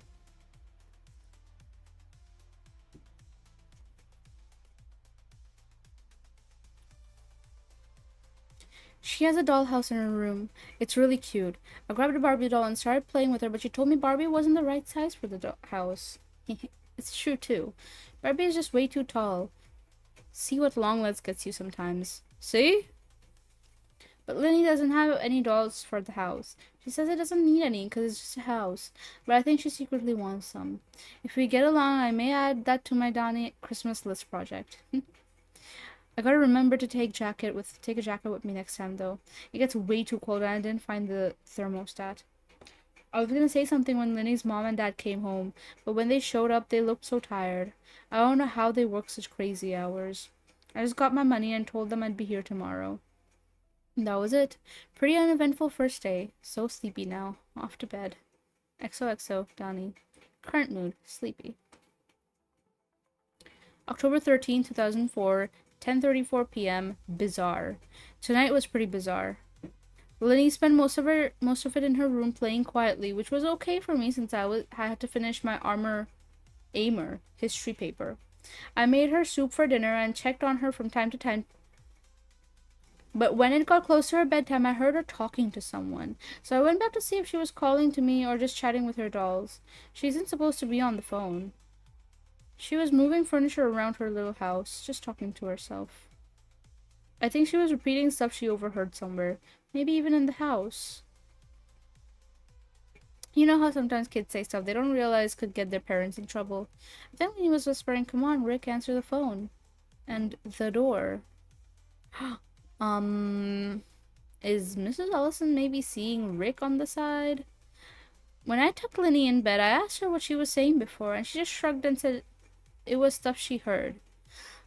I asked where she heard them, and she said, around. We'll see if the plot thickens tomorrow night. Off to bed now, Donnie. Current mood. Confused. October 14th, 11 p.m. Crooked. OMG, Linny is a strange little girl. Last night it was a very... Last night it was a weird... Last night it was weird phrases. Tonight it was a rhyme of some children's song.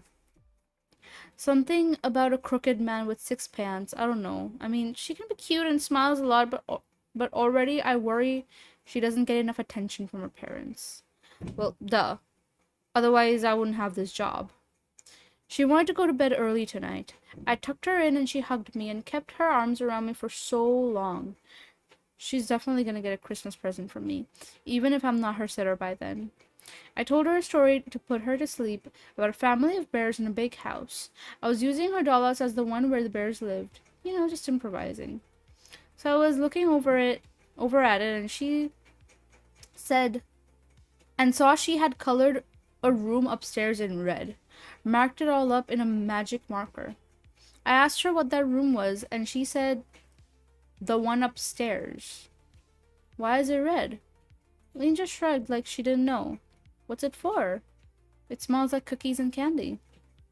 See what I mean? Strange, strange, strange. No idea what that's about. Oh, I almost forgot. On my way back to the living room, I found a set of keys on the floor in the hall, just lying there. I was like, what the fuck? They weren't mine, and the house keys didn't work on the doors for the house. I don't know how I missed them before. I think they belong to Rick. Anyway, they have one of those grocery keychain cards on them. So, I took them. Maybe I should have handed them over to Mr. and Mrs. Ellison, but what if I'm right and Mom is having an affair and these are her boyfriend's place? These are to her boyfriend's place. I don't want to get anyone in trouble. This weekend, I'm going to go to the store and have them scan the little keycard for me to see who it is. I'll be a good Samaritan and nosy at the same time. John's little brother Sax had the one on Camelback, I think. Yawn. What a week. Finally a weekend to myself, though. I write if I find anything juicy about the keys. Says Sudani. Current mood. Cold. Saturday, October 16th. It's 2 days later. 11:10 a.m. Keys. Well, that was a letdown. Okay, so I went and had the keychain card thing scanned at the Fry's, which worked even though they were for another place, because it's all part of a big chain of stores. The keys don't belong to anyone named Rick after all. The guy told me they're for somebody named Mark Hondry, I think it was. He lives in Texas. I didn't get them back either. It's policy to have the store mail them back. Whatever. So it makes me wonder what in the world they were doing in Mr. and Mrs. Ellison's hall. Although listen to me like I'm Nancy Drew. Okay, off to the mall. John is waiting. Current mood, curious. Dog, she's trying to get herself killed. Thank you for the pat. Hi, Pharaoh. Welcome.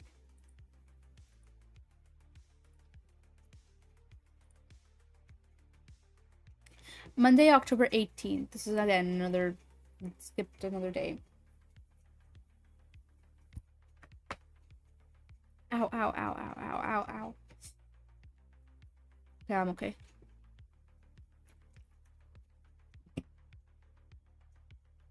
Thank you for the pat. Thank you. 10:31 p.m. Back on the job. What a weekend. Let's see, I hung out with John, saw the puppet movie by those South Park guys, and went lipstick shopping because I read this article how lipstick is all undervalued now. Like, people don't wear it as often, and I love lipstick. Rebel. Tonight was pretty boring. Lenny was her usual quiet self, and we spent most of the night watching TV. We watched Aladdin twice, and then it was bedtime.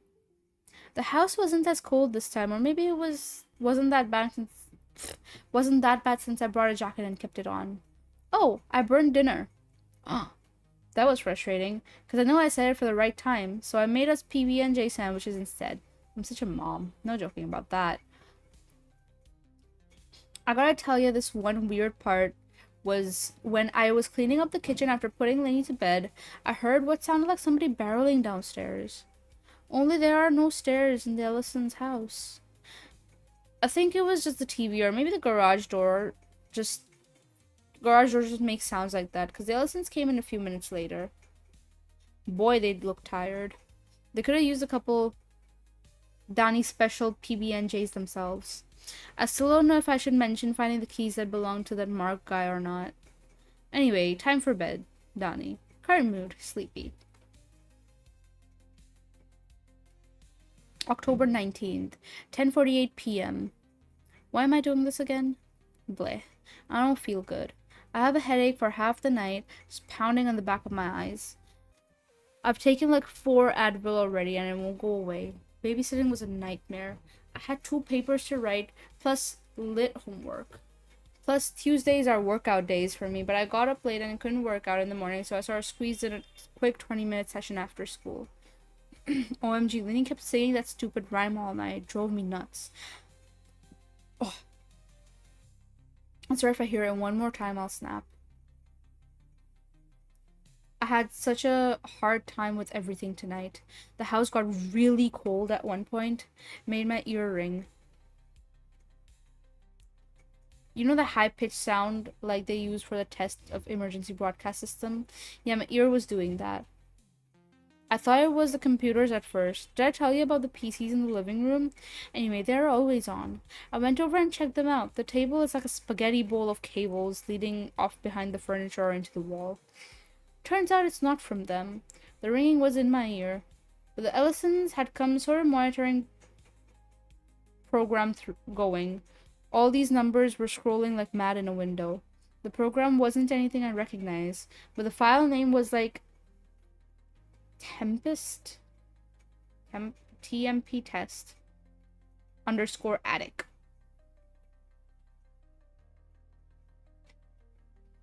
I didn't want to get in trouble, so I didn't touch them. I got warm in the hall. Linny and I stayed there for a while. I also smelled good there. Like a bakery. I think the vents must be messed up in that house. Seriously. I don't know how anyone could live like that all the time. I want to quit, but I don't want to hurt Linny's feelings. Maybe I should just suck it up. Gah, there goes the ringing again. Current mood drained.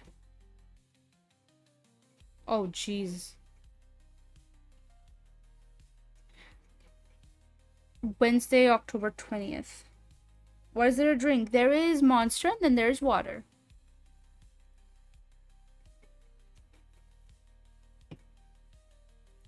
October 20th. 11:31 p.m. Home, finally. It's taking me this long to feel good enough to type. I got home over an hour ago. If last night was awful, tonight was 100 times worse. I don't know where to start. I got there at 5, waved bye to Kathy, played with Linny some. The TV was acting up, so we had dinner early. I made some raviolis with pasta sauce, and it was good. But when I was taking Linny's plate, I thought I felt something touch me, and it made me jump. And the bowl spilled into Linny's shoulder. She had pasta sauce in her hair. She asked for a bath, which was fine, but I had not given her a bath before. I was a little uncomfortable just because I wasn't familiar with the temperature settings on the tub, and I didn't know how Linny's mom and dad would feel about it. But Linny kept pleading with me to stay with her for the bath. So I ran the water and helped her into the tub.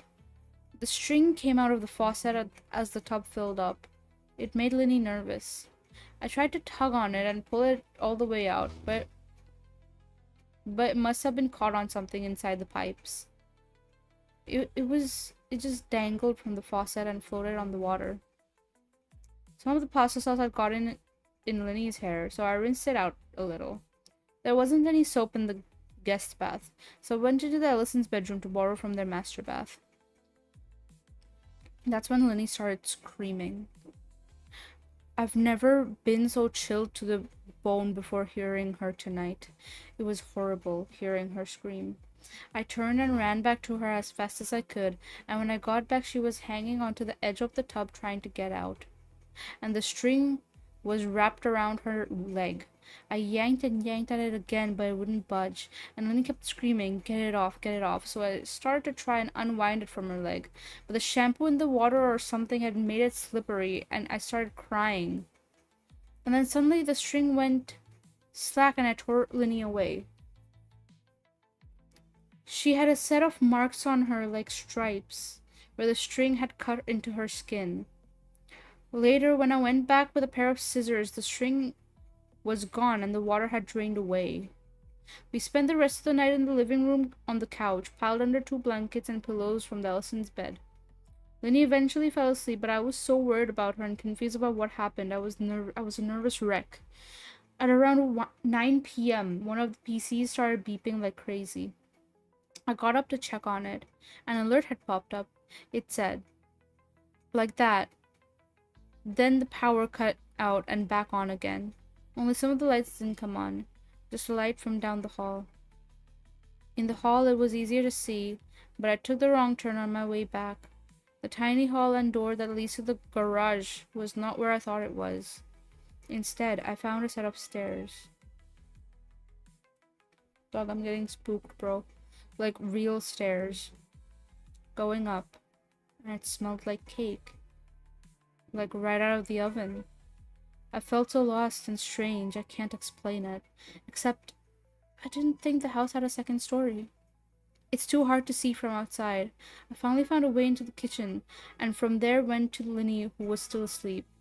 It got real cold after that.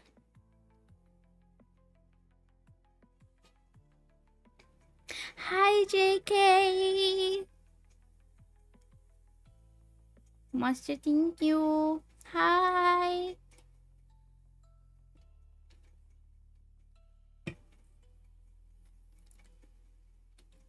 Thank you for the stretch and thank you for the pat.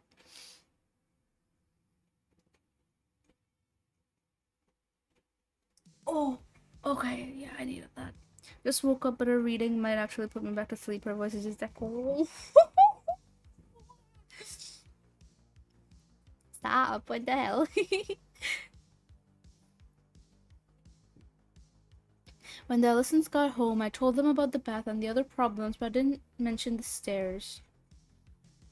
Then I told them I couldn't babysit anymore. I think I used schoolwork as an excuse. They said they understood, but I could tell they were depressed about it.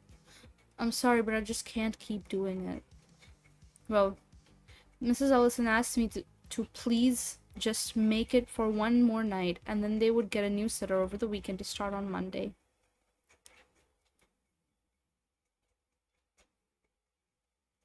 What the hell? Yes, I'm still watching.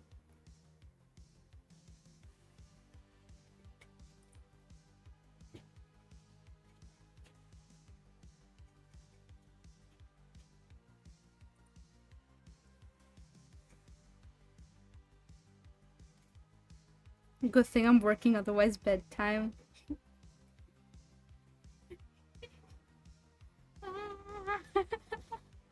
Bro.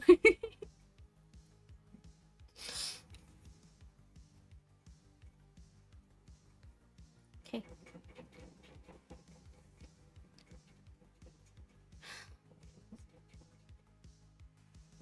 She paid me in advance for tomorrow, too. I didn't want to say yes. I don't want to go back, but I felt so bad for leaving them in such short notice. And really, what if it's just me being a spaz? Like I'm freaking myself out or something.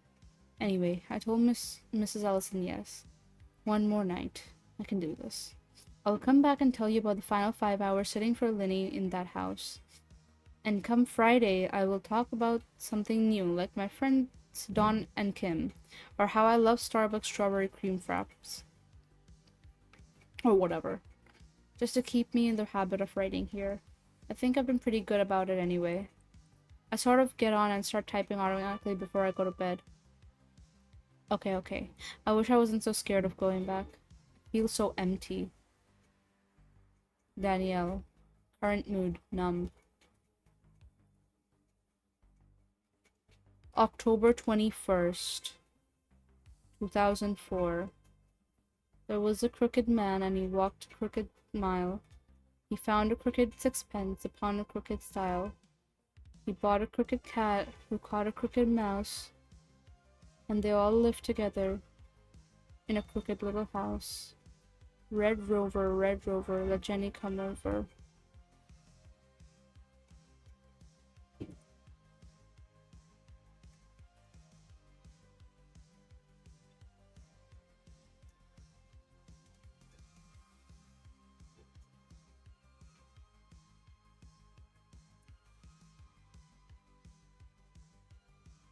Bro.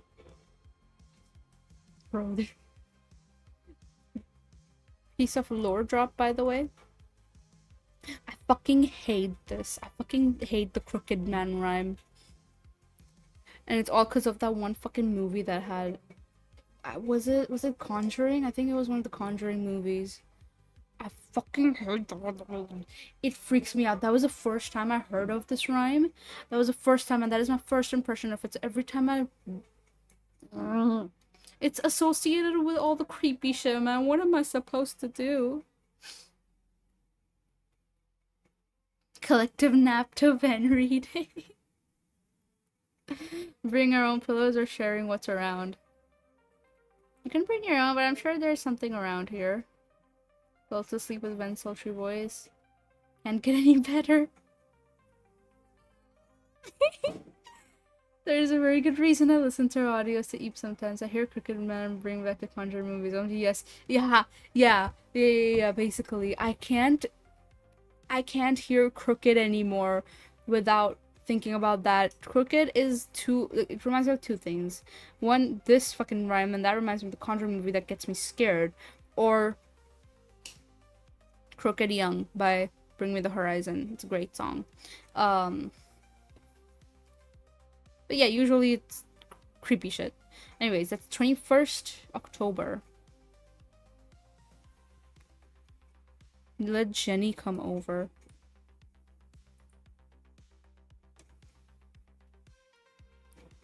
Sunday, October 31st. 10 days later. Found you.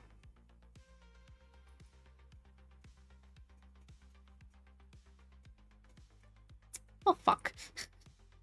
Okay, let's go back to the main story then. Hold on. Let me fix some stuff first. Actually, I need to rewatch Conjuring. No, the fuck you don't.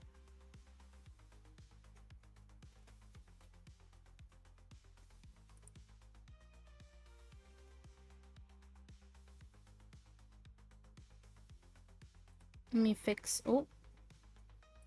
Let me fix some stuff over here. That's not what I meant to do.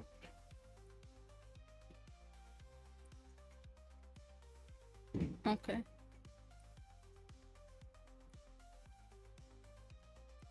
This can be big now.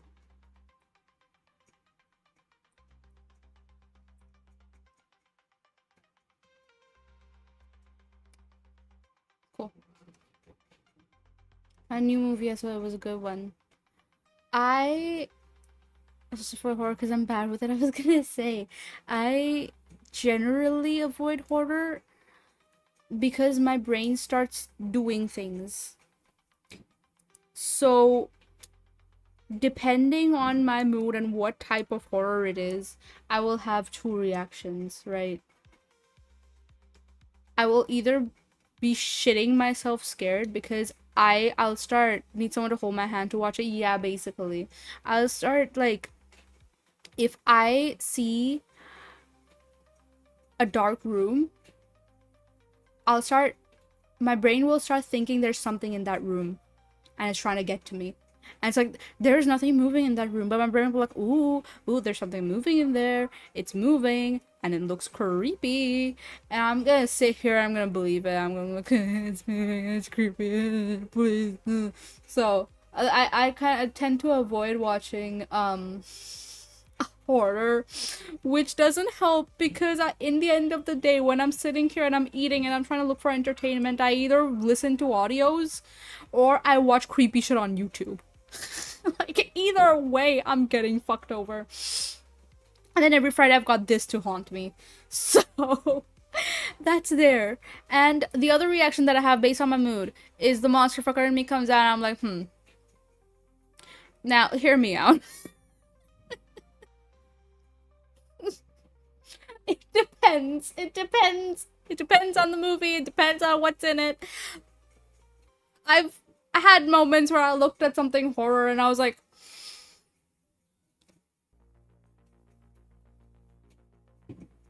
now hear me.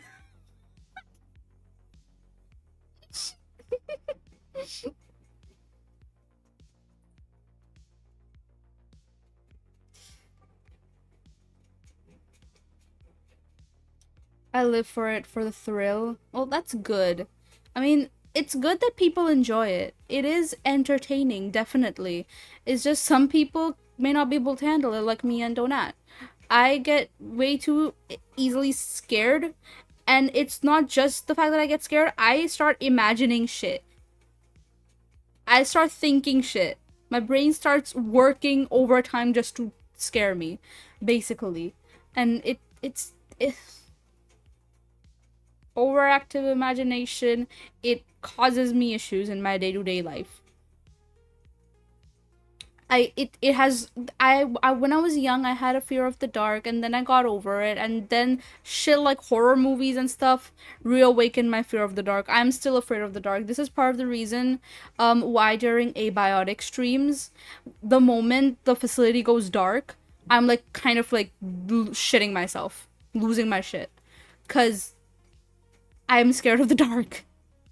I'm scared of the dark. I don't know what's in the dark. I don't want to know what's in the dark. I just want to be safe.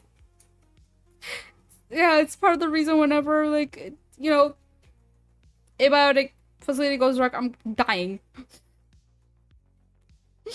I'm fucking shit scared of the dark, bro. Even in a game. I'll make Venom watch horror movies with me for that reason. Ain't you cute? Exactly, that have so many things. Most of the time I can predict the jump scare before it happens. I suppose that happens when you watch a lot of horror movies, right? I don't watch a lot of horror movies. I get very easily scared. I am a scaredy cat. I get extremely easily scared. Base, but I don't think I can do that. Yeah, you can't make me do anything. I'm sorry. I love you. I love you, Donut. But yeah, no, you can't make me watch a horror movie. I'm sorry. Do I have to hold your hand too? I got two of them. Subnautica is a real fun time where you plunge in a dark ocean the first. Yeah, I'm never playing that game then. Thanks. Easy to be scared. I quite like the dark. It's nice. Quiet. Yeah, I used to think I would like the dark because I was trying really hard to be edgy. But I have come to terms with the fact that I am simply not edgy in that way. I get terrified of the dark. I am not emo enough, I suppose. I don't fucking know. I don't like the dark. I don't like the dark. Like, I like dimly lit rooms. There's a very stark difference between a dimly lit room and the dark. I like dimly lit rooms. In the sense that, imagine a room, and the bed is all cozy, there's nice music playing, and there's fairy lights. That's cozy. I like that. Like, every corner of the room is lit up, but not with the huge fucking flashbang light. Like, it's like soft lights. That's good. But if any corner of the room is like shaded in darkness. Yeah, I won't like that.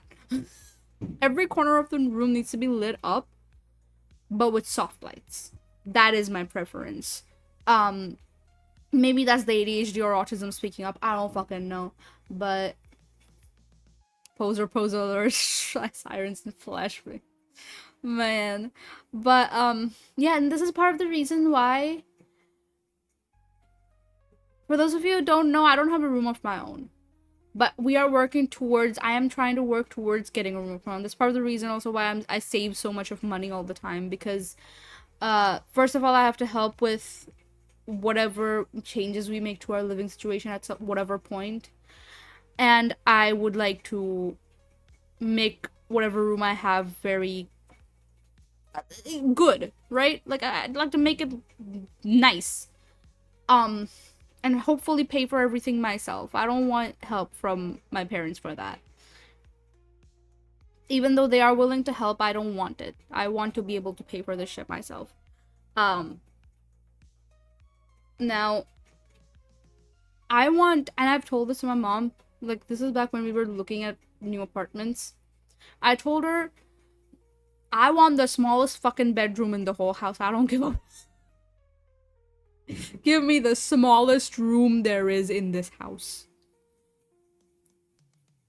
I'll take that one. I like small spaces. I love small spaces. I like squeezing myself into small spaces. This is why oftentimes at university, when I'm feeling uncomfortable or overwhelmed, I hide under tables. I straight up hide under tables. But yeah, I are normal size for... Can you shut your mouth?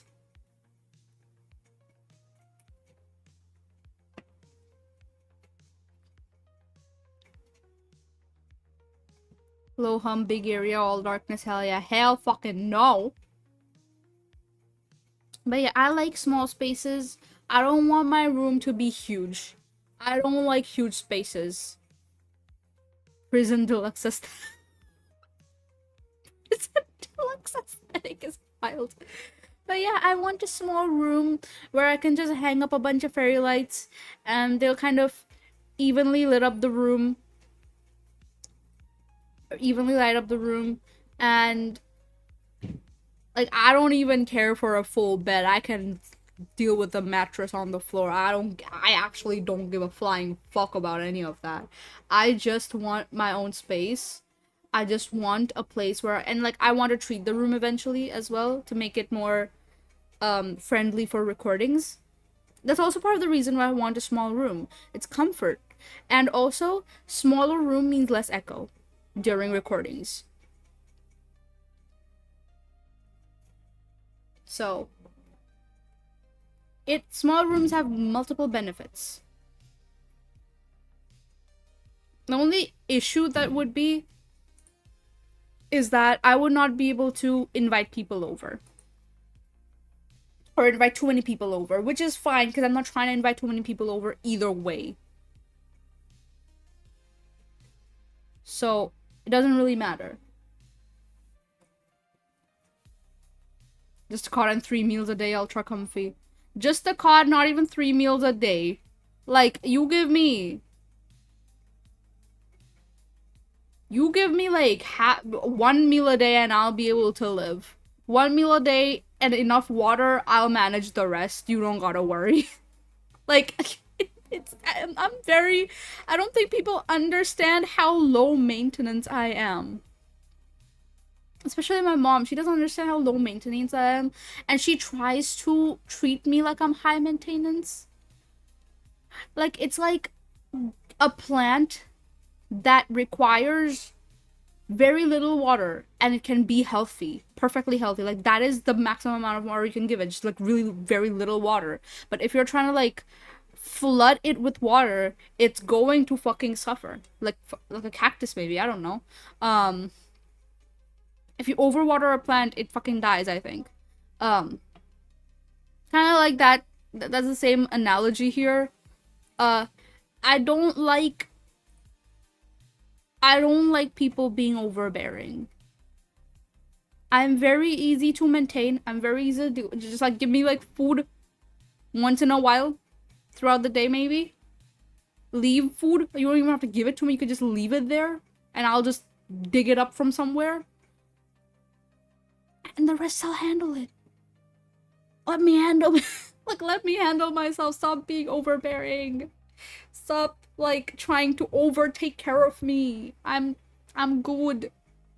I just need time to myself, privacy, entertainment. Occasionally I need affection and I need food. And my appetite is smaller than most people's. So I need less food than most people do because my appetite is small. And it's not that hard. I'm a very simple woman.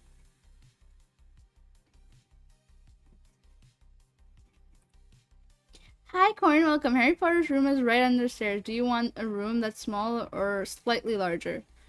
Well, if I didn't have plans for a PC setup, like a big PC setup, I would be okay with a room that small. I'm not even joking with you right now. The only thing holding me back is a PC setup. But yeah, slightly larger than that, where I can fit a desk, maybe. And maybe a comfortable place to sleep, maybe. A small room will do, not a cupboard, a small room.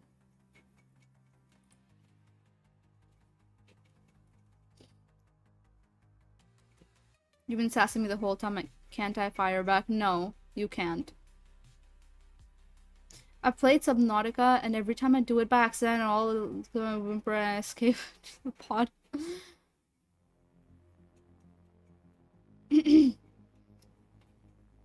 Depends. If you got a lot of stuff, it gets really cramped here. I personally don't think I have a lot of stuff.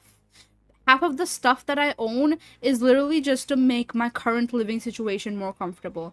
I don't even need some of the things that I currently own.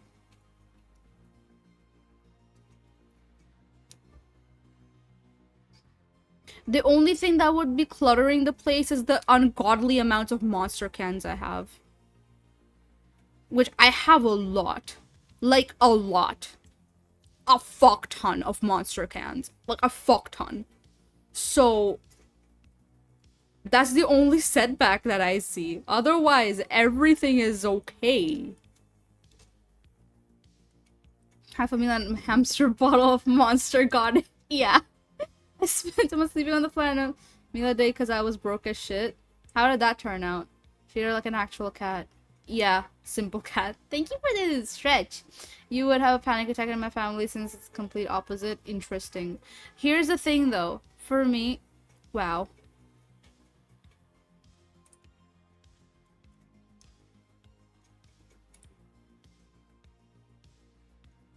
I can't curse for 5 minutes. Cool. I can't curse. I can talk, but I can't curse. But yeah, here's the thing with me and my family. With the way that I live, in this apartment, I live with my mom only.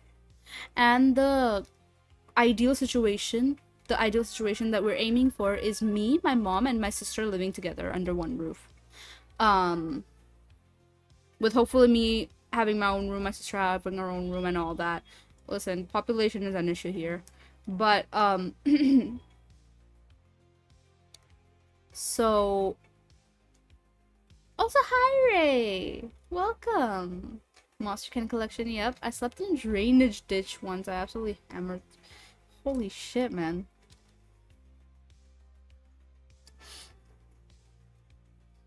Oh, did I curse? I'm sorry. But... Yeah, it's... The goal is to live with my mom and my sister comfortably. I just want the smallest room. My sister wants the biggest room because she's like she wants to live that rich girl life. I want to live that girl failure life. It works out perfectly. We will never fight over space. You curse now, do 20 push-ups. There is no rule that says that, buddy.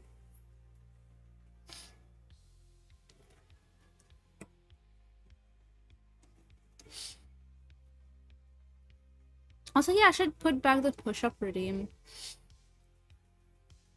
I removed it during the Andy and Lily streams with Akashi, and then I never put I never put it back.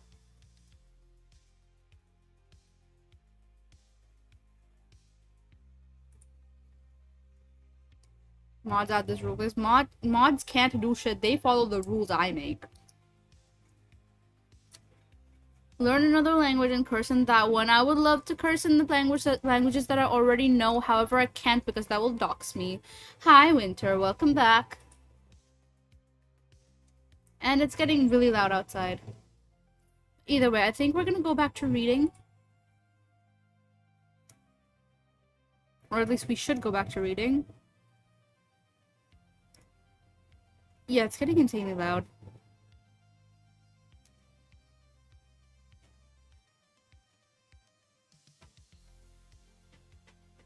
I don't live the rich girl life, but live solo. Understandable. She has a girlfriend, so obviously she's trying to live with her girlfriend.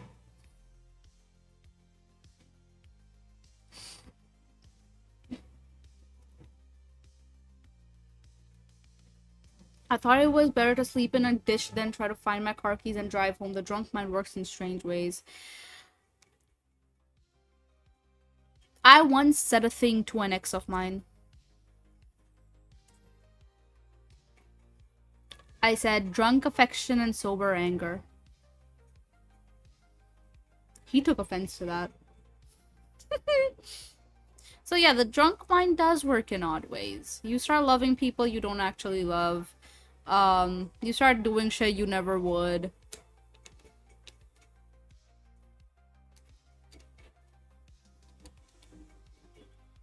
I strongly believe, you know, the whole concept of drunk words are sober thoughts or whatever.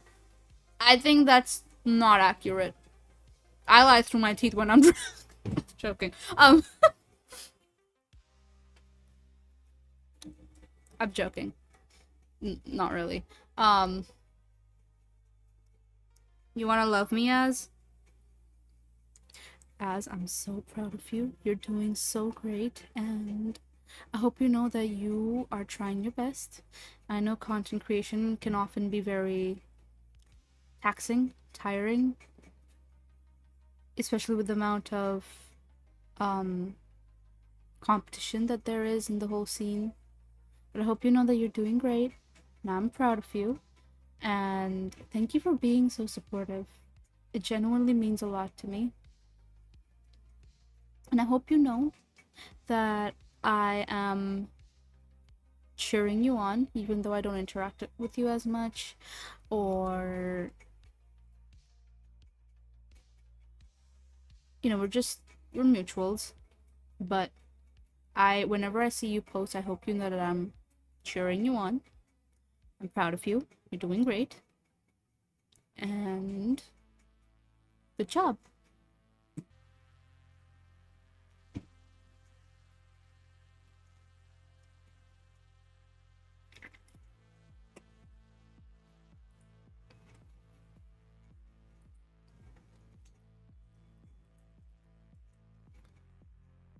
I think I accidentally kicked I think I accidentally tugged on a wire.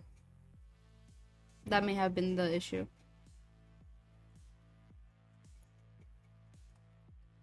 Let's see. You think I have power here? I just do what she says, basically. Deep thoughts with Ben.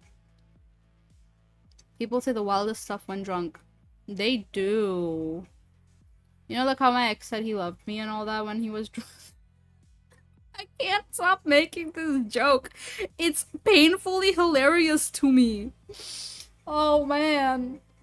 Exes tell you they love you when they're drunk. You know, they say wild shit. People start feeling shit they don't. I swear that level of direct. I thought you were gonna write a pre-written line. No. When love me's are redeemed, I improvise on the spot and I make it personal to the person who is redeeming it. Whatever bit of the person that I know. Funny crash. Kick the router SMH, probably. Unprompted trauma. No, I'm sorry. Love is not love at all. I know. I later realized that. Dude, it's so funny to me, man. It's so painfully hilarious to me. It's not even funny, but it is. Adds big recycling bin and bags to the list of Venom room requirements. He was lurking almost an hour, was busy cooking shawarma. Ooh, yummy. Hamster bottle. So great white pharaoh, yeah, the mind is strange, but it's smart and decent enough to not drive drunk. At least you weren't arrested or hit someone. It's always good to not drive drunk. Please don't drink and drive. Please don't be the typical father. Sorry. Water, thank you for the water. Thank you for the hydrate. It does make it a hella funny story. Exactly, right? I think I found someone behind or something. It's possible that it's kind of no, I was just reading through chat because I did end up reading through chat. But it's possible that you may be a little behind, so you might just want to refresh. Maybe that'll help. And thank you for the hydrate.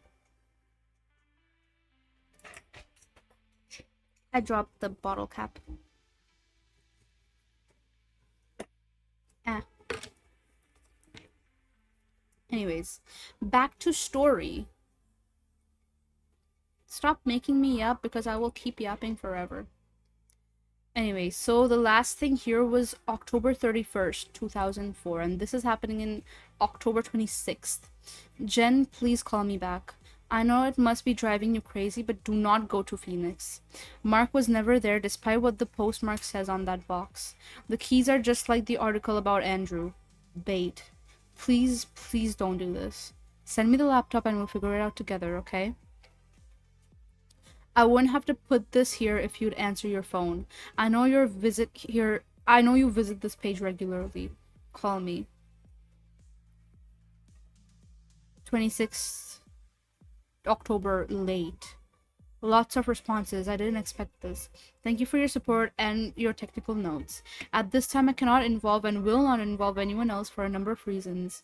Please respect my decision on this matter. I swear to God, this noise noise outside is actually destroying me.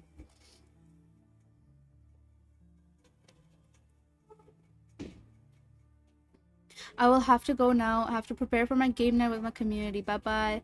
Bye-bye. Thank you so much for dropping by. Appreciate you.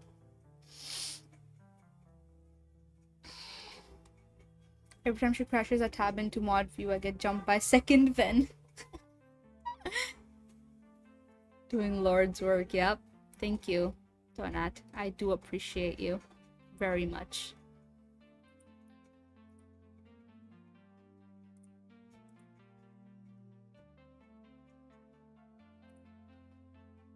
Okay, let's see.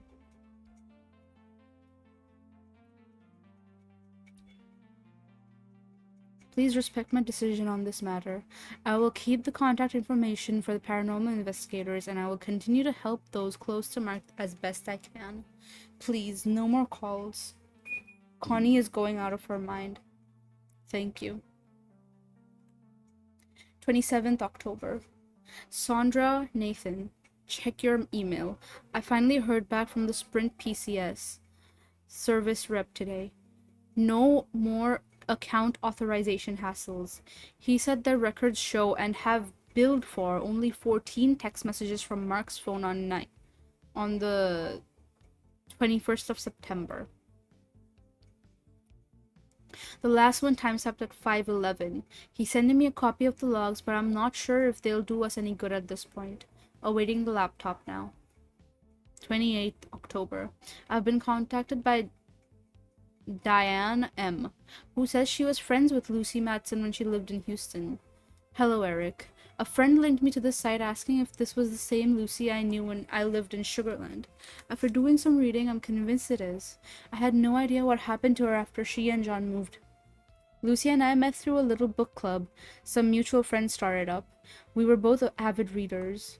Yes, she and John had all sorts of unexplainable problems in that house. I remember seeing some of them firsthand, like the leak. After reading about your friend Mark, I stewed a bit, then called up my father. I often talked with Lucy on AIM when she lived there, and thought maybe some of those old dialogues would be of use to you, but they would have been on my old PC which I gave to my dad, a year ago. I went over earlier tonight and dug through the program files for any sign of my AIM chats with Lucy way back then. Way back when. Dad had removed a lot of stuff, he deletes things, but I did find a scrap from February 99. It's the one I remembered, the one that made me curious to visit. Note, I don't really think it's a supernatural thing. I'm more prone to think Lucy had a sort of nervous breakdown and created or imagined traumatic moments in the house. The rest of it, like your friend's experience, I can't explain, but I hope you find closure soon. The attachment wouldn't open, but hopefully Diane will try again. Update. I got the chat log and converted it to HTML. I don't know if Diane is still using her screen name, or if Lucy is taken by a new user now. So to protect both from any unwarranted IMs, I've removed the numbers from the ends of their nicks. If there are users with the nicks in this log, they are not the same person, FYI. Here's the IM chat log. What the hell? So you just won't let me look at the chat log. Fuck you.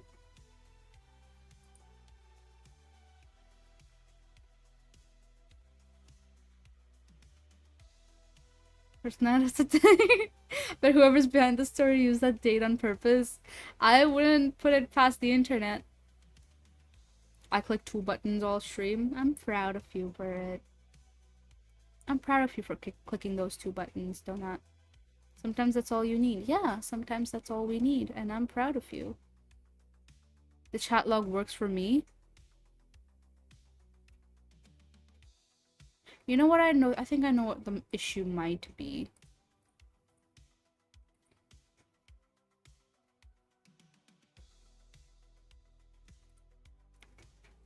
Let me try one more time.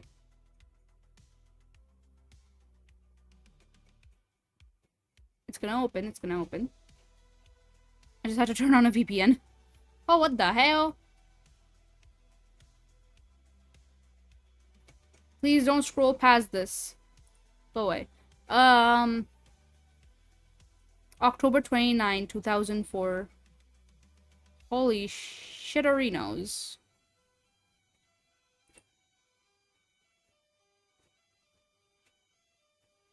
Let me make sure you guys can see this. Window capture, pull this here. Alt.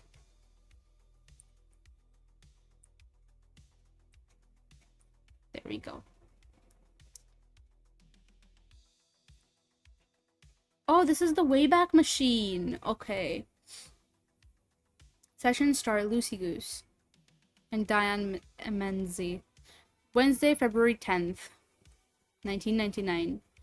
Diane, hey Lucy. Lucy, hey. You still at the office? Yeah, so tired. Oh, by the way, I finally picked up that Adams book. Looking forward to reading it. Tired? Still having problems with the house. What did the electrician say? He couldn't find anything wrong. Oh, BS. Yeah, John is calling another tech today. Good for him. You want to come over tomorrow night, grab some dinner? I'll bring Paul so the men can talk hockey. But it's not just the short circuits. Sure, that sounds nice. Oh lord, is it turning into a money pit? I don't know. I hear things now and then. Question mark? It's just weird. Like things in the walls, or is it Orkin time? What? Music? Hello? Music? I swear to fucking God.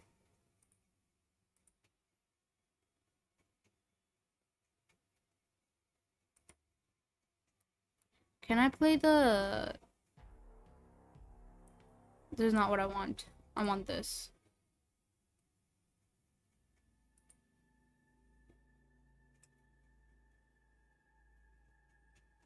Wayback Machine Lemon Party Pog.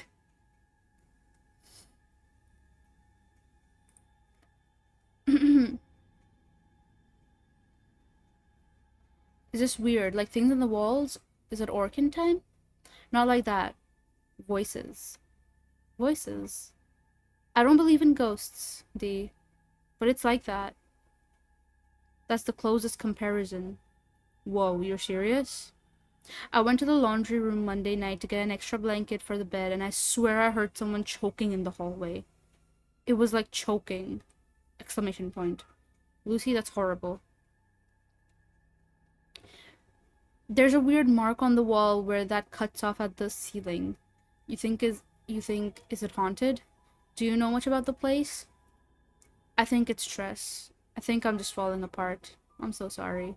The movers and my mom getting sick and John's crazy hours at the new job working for those French oil people. It's making me all stressed out. You need a spa day pronto. But really, I'm here for you. Thanks, you're the bestie. Oh, and did I tell you about the leak? The fridge? No.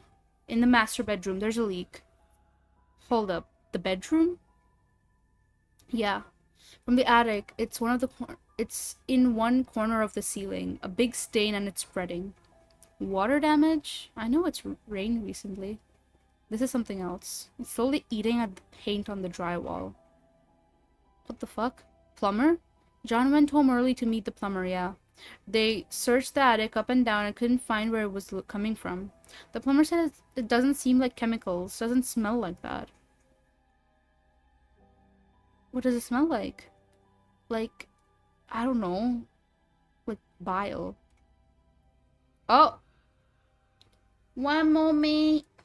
One moment. Fucking creepy ass music freaking me the fuck out, bruh. Eh.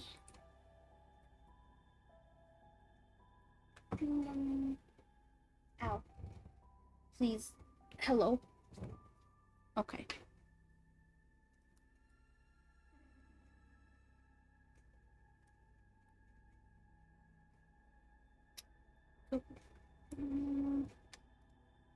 Here.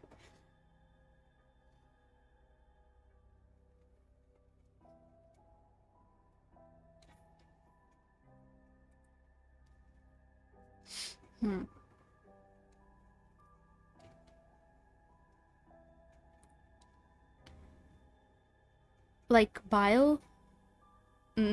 Like, I don't know. Like bile. Vomit? No. More like stomach acid.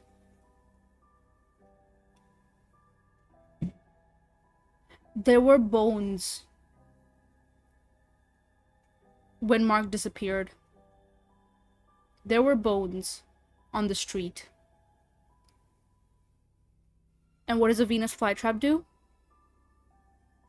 It literally sucks out everything from an insect and then tosses out the bones, like basically like the waste, the leftovers that it can't suck nutrition from. And the way that Venus flytraps or any carnivorous plants digest this stuff is acid. It's like the same type of acid that we have in our stomach that we use to digest shit. This house is a fucking Venus flytrap. That's what it fucking is. It's just a fucking huge fucking plant. That's dog. This is wild. They're fucking wild. I'm losing it, dude. Okay. More like stomach acid. This is just too weird, Lucy. I want to come over tonight. Can I come over? I'd rather come and see you just to get out. Okay. We'll go to Ninfa's. First round of margaritas is on me. Sounds really good. I gotta go now. Call you later. Okay.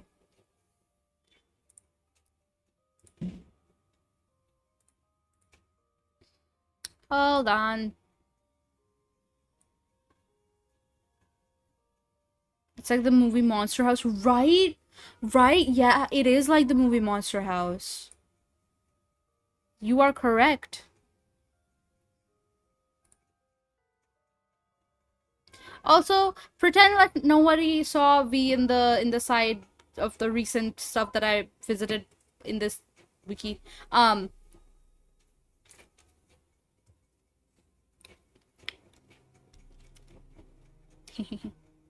anyways, 29th October.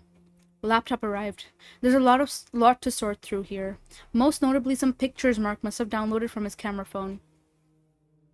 But his laptop wasn't equipped with Photoshop or any other photo app, so I can't see more than thumbnails. I'll move them to my hard drive along with recent files and see what I can find.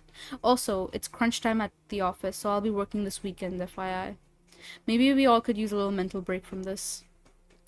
October 31st. Hooray for automated FTP uploading. If this sees publication, it means I'm still not back from my trip to the never-ending suburban grid in the valley. Consider it a precautionary update. When I return, I will remove this link, since I can't stand sounding like some sort of martyr. Nor do I like to cause panic. In the meantime, in case I could wind up being important, I've been keeping a personal blog on a remote host. Don't worry about me, Connie. I'm sure I'll have quite a story to tell. Love, E.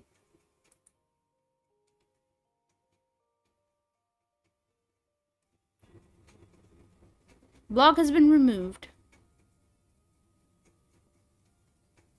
Well, fuck this shit. Can I really not do anything? Yeah, it's been removed. Literally can't do nothing about this. This one's broken. Mm-hmm. You know what you are? I'm a simp for V. My boyfriend. Is that so wrong? Is it so wrong to be in love with your boyfriend? And like be obsessed with your boyfriend? I don't see an issue here, Donut. Does he know he's your boyfriend? In some in another lifetime, in some universe, I'm sure he does. I'm sure in another universe, he's in my position and he's playing a game and I'm a character in a game and he's in love with me. Delusional. Bro, fucking delusional final boss over here, bro. I'm going insane. Fuck is this Delulu, bro? I just want some sort of comfort about this. Leave me alone. You found the blog? Please send it over if you can. That would be great. Whoa.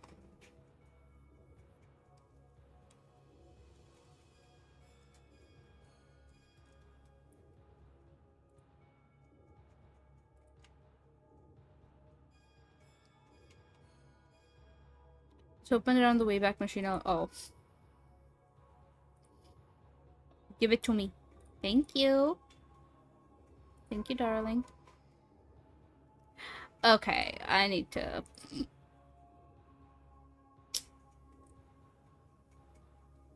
So you're gonna be annoying about it. That's quite nice. This should work.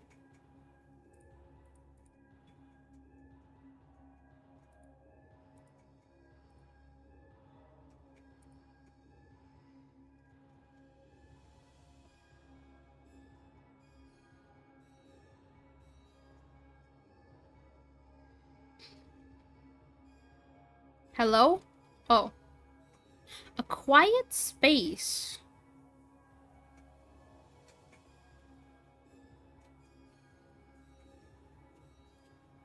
Eric, Los Angeles, California, United States. View my complete profile. Holy shit, this is a lot of stuff. Oh, before we get into this, I'd like it for everyone to give me a moment. I do wish to take a very short and very quick break. Hi Oro, welcome. Good morning. Um, I was just about to take a break, but I will be back and we will continue reading this, okay? Just give me like one moment. Yeah, one moment.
Hello.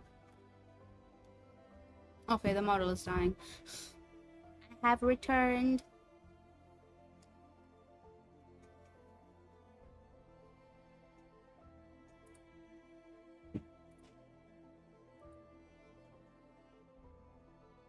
He's abandoned us? Okay, buddy, you'll live. You'll be fine. Over dramatic.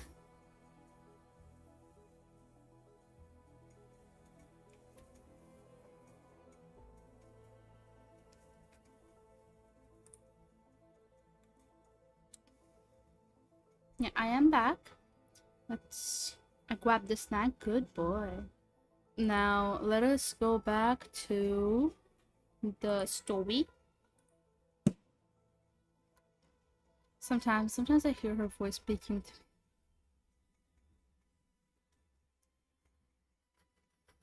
to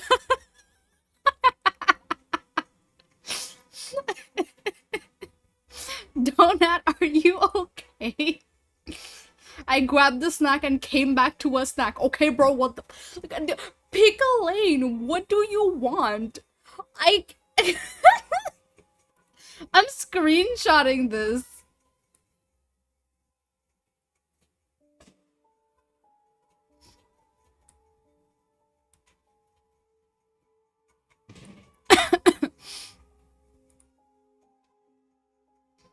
Screenshotting this, dude. Taste this here. Praise jump scare. Like, I was so not ready. That's the whole point. Nah, bro, that's a whole gourmet move.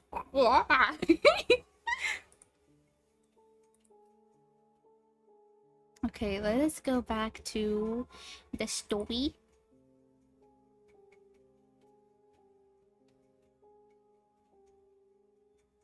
Screenshot is staring at me. Whole point. Early start, October 31st. It's not yet noon, but I haven't been able to sleep since last night. And waiting seems pointless. The sun is up. Let's go, let's go. Cam is on his way over now. I went to Home Depot earlier this morning and bought some supplies for the trip. I already had a few essentials here, mostly electronics. We're taking 2 high-powered flashlights, a Canon digital ELPH camera, a Sony mini camcorder, nose plugs, Swiss Army knives with built-in scissors, a laser pointer. Now and then I glance over at the gear and chuckle. It's like we're going on some hiking trip, except Cam is bringing his handgun. And that scares me more than anything right now. I don't want anyone to get shot today. Even Sweatsuit Man, if he's home. If we need to involve police, the firearm will make things look worse. And lastly, it's not like he's going to unload a clip into the drywall. We may have 2 more coming with us, 2 friends of Cam's who are along for the ride. I don't know either of them, but I guess the more the merrier. An outside perspective will do me some good. Connie won't be back from her mother's until about 4 p.m. I should be home long before then. The main objectives for this trip: confront Sweatsuit Man, find out who he is, and document the house, including address info. Update. Cam's friend, hold on. This is October 31st. So, okay, so this is where it starts. October 26th. Getting surreal. What the hell am I doing? I'm going crazy. Ever since I first got pulled into this whole ordeal, ever since Mark's first email to me. Bitch!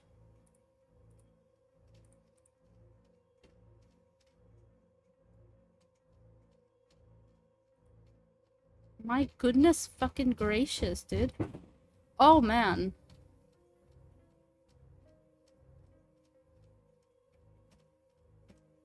Correspondence from Mark Condry. Jennifer, friends, and family of Mark. This is 7th of October. As promised, here are copies of the correspondence I received from Mark over the course of the last month. For the most part, I have merely copied and pasted. Okay.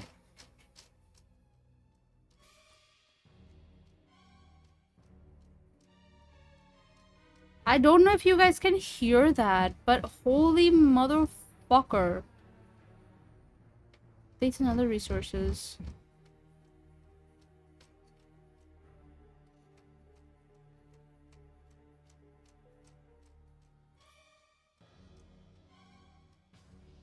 Dude.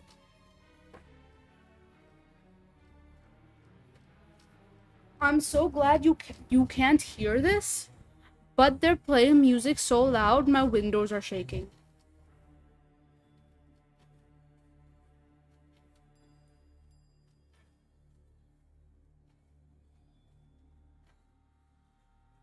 I hear it. It's like dense footsteps.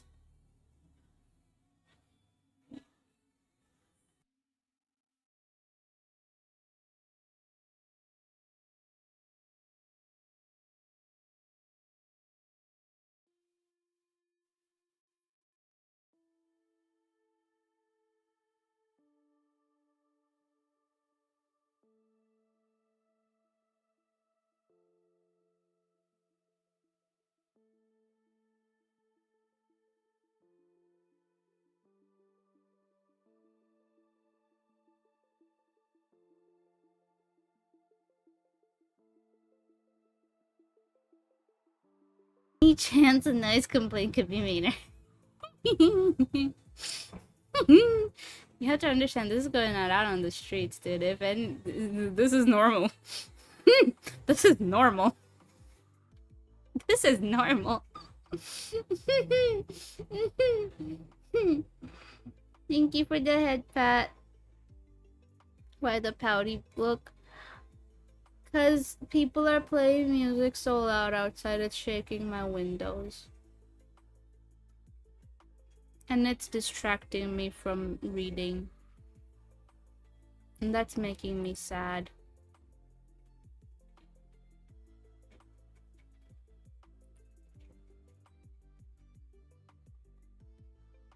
It's like it's a constant interruption. You kind of hear it when you talk. I live on the 4th floor.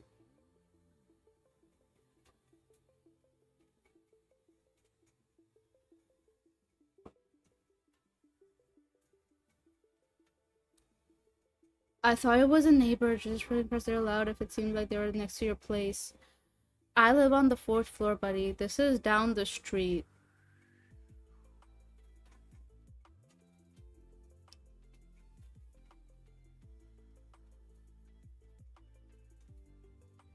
It's quite something.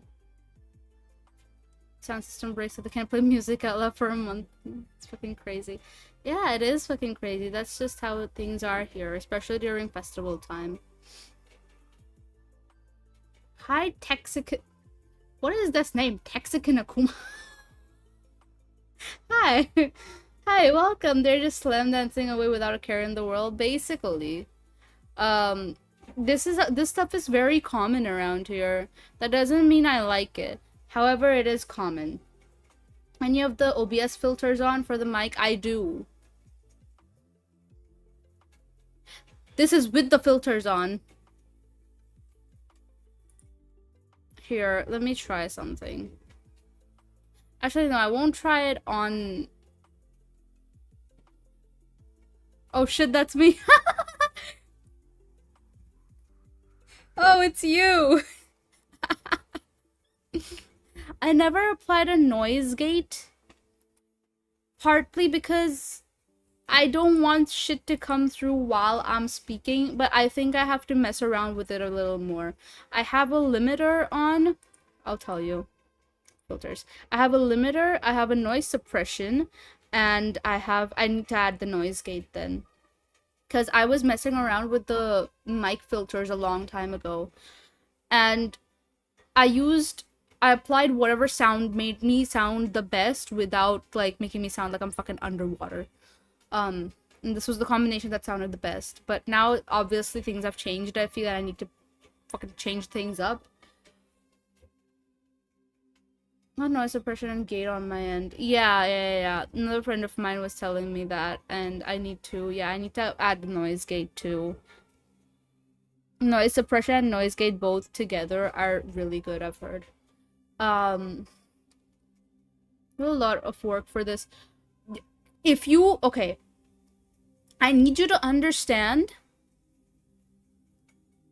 If you compare my audio right now to what it used to be, If you look back in my YouTube VODs and check those, it's gotten a lot better. I'm doing a lot. Hello, I am under the water. It's gotten a lot better. Every time to open, not the first ever one, but earlier VODs, right? It's gotten a lot better since then because at the time I had no suppression, none, no filters. I was just raw dog in that shit. Then I added filters, and now it sounds the way it does now. It doesn't sound the best, but it's still a lot better than. It's good for my situation. For a room with no like treating done, loud ass AC in the background half the time, loud ass fans in the background half the time, loud ass people outside most of the time. I think I'm doing really well. It would make a lot more sense if I was public about where I'm from, but I'm not. So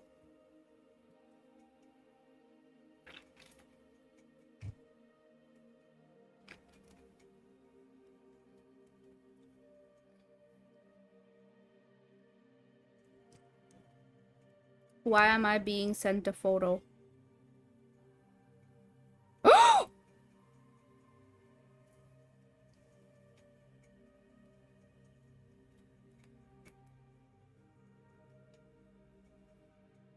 Wait, my friend sent me a photo of a monster pen. I don't know if she's the one having it, but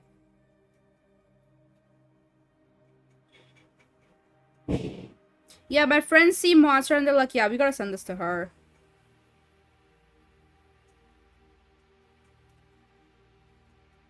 I'm drinking right now.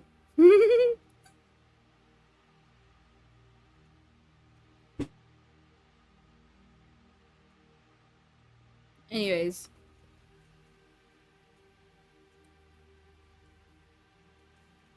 Already watching it. I mean, I understand that LML. Yeah. For those who know, it makes sense. As unfortunate as it is. Plot twist, she's in New Orleans and Mardi Gras or parade is happening, hence the window rattling noise. Is the monster scary or another hear me out?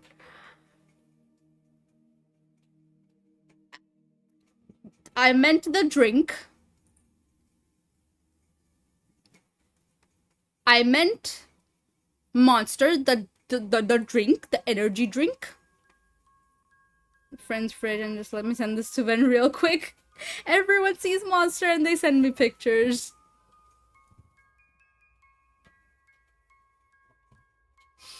I love it. I love it so much. I'm just the monster gremlin at this point. Oh, never mind.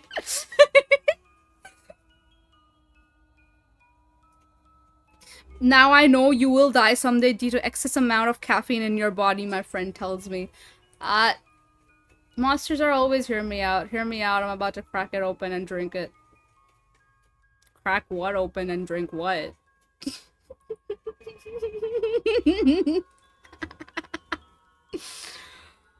Oh, man. Don't you worry about that, baby girl.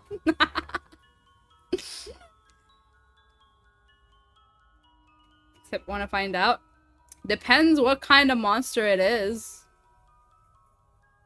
Like, I've got tastes, you know.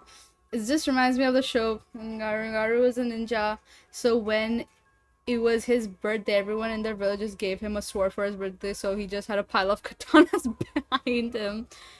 You'd prefer, like, genuinely. What's the right answer? Find out in the next episode of... Anyways. Despite the fact that she just used her diary to lash out at me instead of answering me privately, I will link to a live journal by a woman who claims to know about what both Mark and Eric were investigating. Edit. Okay, I'm still figuring out the link thing.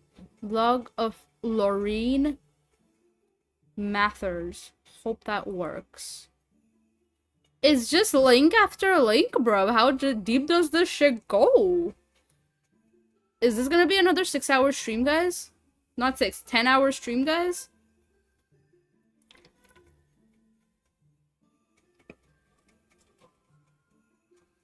Mixamala makes slurp juice.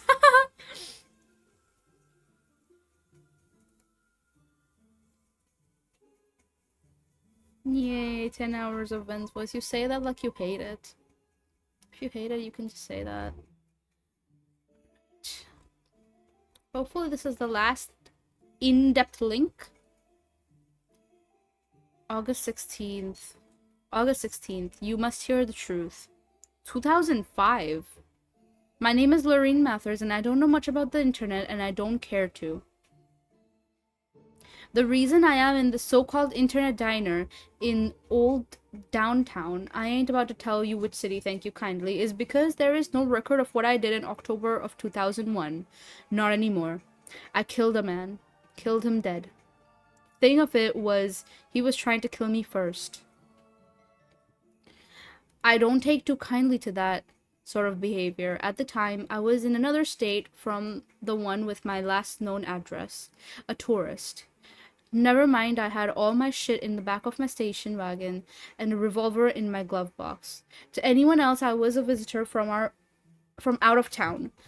So was the man I shot to death.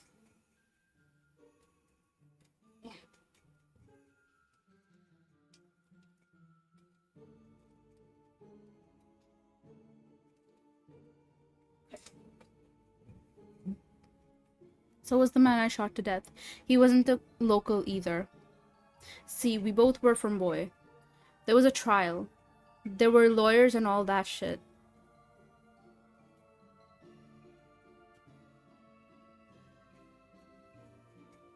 If it is 10 hours, I know who I'm rating. You know I dare your voice, shut your mouth. Yeah. Yeah. If you say so. If you really, really say so, Donut, I will believe you.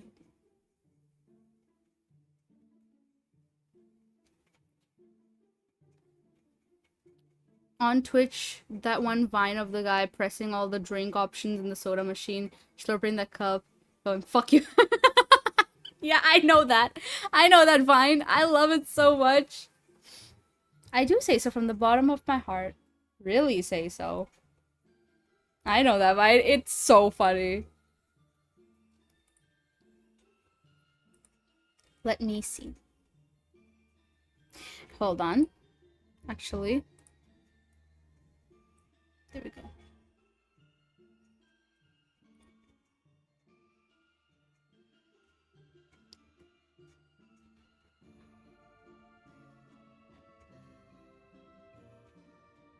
There was a trial, there were lawyers and all that shit, and I would be happy to serve my time in a cell for what I'd done. One of the safest places for me to be, considering what I know. But the damn lawyer got me up on the chair next to the judge and asked me why I did what I did, and I told him. I told all of them. I went on for 11 pages in the court transcripts, laying out everything I know about it. And my big mom got me just 9 months in a mental facility. 9 months. Like my delusion was a pregnancy. And once I'd had it out of me, I could go free, out among the world. Now I'm out. Been out for a few years. I still carry a gun on me too, and I am not afraid to kill again if cornered. Maybe I've walked right past you, but I guarantee you didn't pay a cent of attention to me, and that is the way I like it. I would have stayed that way. Never to go into one of these coffee places with computers hooked up on the tables like we're the Jetsons. Because anyone who wanted to know the truth just had to read the court transcripts. It was all there. But they're gone. Disappeared from Boy Police. Man named Mark Condry came looking for them, then calling for me. That's how I know. Used to be you could type my name into the search engine, things like Wahoo, and my name would get you these news stories about the shooting in Salt Lake City. Now there's nothing. Well, I aim to put a stop to that. I'm going to tell you what happened, and also what happened to that fellow Mark. and a slew of other names you may not recognize. The first thing I can tell you is they aren't houses. Stop thinking of them like houses. Soon as I can panhandle enough money for another hour on this bitch box, I'll be back. LM.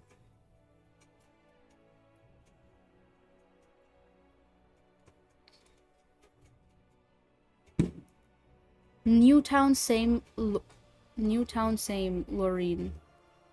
September 20th. All it took was one entry to this journal thingy, and I had a man in a sweatsuit come trolling around downtown for me. Took me a good week to make sure I had shaken him loose. Now I'm in a different place, New Jetsons Cafe, and I got a new shopping cart from Target down the street. It's a good cart. Got smooth wheels, no pulling to the left or right, no squeaking. I just need to find a good place to sleep tonight. So, about boy. I best get to that now before someone finally catches up to me.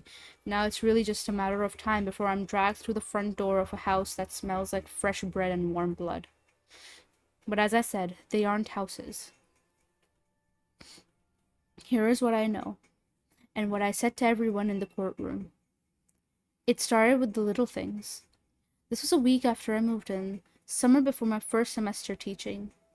The sound traveled in odd ways, especially in the kitchen. No echo, even in empty rooms. Now and then, I thought I felt the carpet wiggle under my feet. The outlet things, they felt, I don't know how to put it. I guess soft is the word. Like I was jamming the plug into a jar of jelly. Power fluttered a lot, but damned if I could find a fuse box. Thermostat didn't seem to care how I futzed with it. The air just came on when it wanted to. And most of the time, it was warm and smelled like cinnamon toast. The nice smell! Venus flytraps often give out a sweet scent to lure out its victims.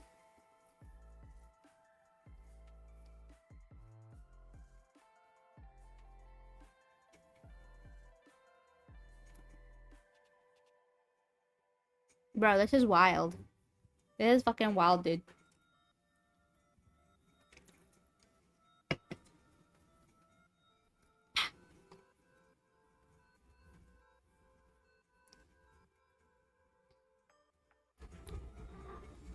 All of this feels par for the course when you buy a home at auction. I got in one of these deals where the bank offloads all the real estate they reclaimed from defaulted loans or some shit. You get what you pay for? Not this time. Not even close. I tried getting into the attic. See if there was anything like a fuse box there. I searched all up and down the house for the trapdoor to the crawl space. No sign of it anywhere. So I did what any self-respecting middle-aged woman would do. I went out and bought an axe. Soon as I jammed that axe into the hall ceiling, it all started to go to hell. Shit, internet cafe guy is shooing me off. Be back when I can. Continue from last entry. October 4th. 8:21 p.m. Let's try this again. Last two times I got on here, I was halfway through typing a new entry when I got kicked out for smelling bad. But late last night, I stuck into a condo, took a bath on the rooftop pool, and changed into fresh clothes I bought at the thrift store. Getting right back to it, the house bled. Not like red human blood, but something else. I got in my eyes when I chucked that axe into the ceiling. Went to the kitchen and wiped my eyes with a towel, and when I went back to the hall, the trapdoor had suddenly opened from the ceiling, and a set of steps or stairs extended to the floor. Like I had a whole second level or something. I couldn't see up past the threshold, not because of the angle, but because it was so damn dark. At first I thought something black and large was just blocking the way up, but it wasn't an object. The smell was the most bizarre. Thick, heavy scent of sweets and baked goods that were trying to desperately drown out the stench of rotting meat. It made me queasy. And I wanted to go up there. No, that's not entirely true. I didn't want to go, but at the same time, I had this urge to step up the stairs. Like, that's what happened next. I needed to keep going. Maybe just poke my head in and look around all the dark. I started arguing with myself about it, and by the time I finally listened to the screaming in my head, I was already 2 steps off the floor. I turned and ran as fast as I could for the front door. The whole house was making these weird noises overhead, and the walls crackled like I was on an old clipper ship out at sea.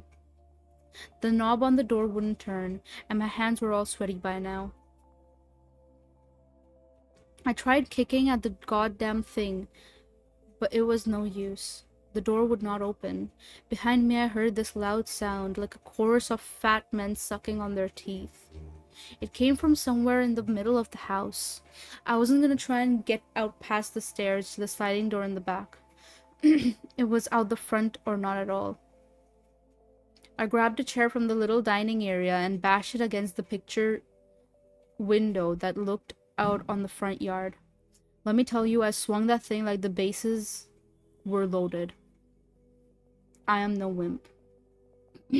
I once took down a guy a full foot taller than me outside a bar, and that was when I was a little tipsy. But damned if that window didn't break. Here's what it did. It stretched. Like it was made of see-through skin. That chair bounced back and cracked me in the skull hard, and I was left bleeding from my scalp. A real gusher.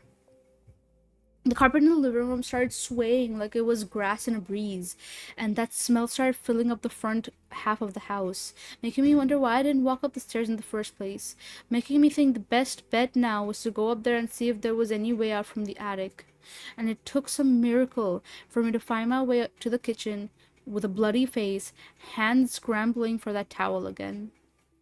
What I found was a bread knife. Those serrated ones with the fork end.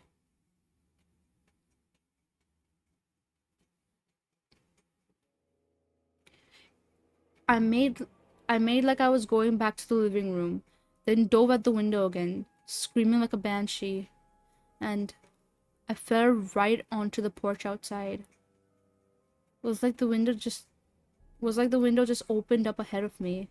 That knife was Moses and the glass was the fucking Red Sea. That's how I remember it. Stone cold truth. What really did the trick was what I found when I went back 2 days later. October 11th. 10:46 a.m. Vomit notes. If body fresh, eaten by house less than 12 hours, strings attached. If body cooked, inside mouth more than 24 hours, no strings visible. If body stale, too long, question mark time inside mouth, bones. Physical strings, small range, just within house, can't go outside, very, very fast movement. No strings, able to go outside and perform basic tasks, slower, used as lure or bait. Bones, digested in fluid for too long or house gets hungry. Warning signs, open sore on nape of neck, / last string disconnects from here. Repeats phrases, unusually strong or weak. Connection theory, potentially all same houses. TS anomaly, multidimensional, beyond human understanding.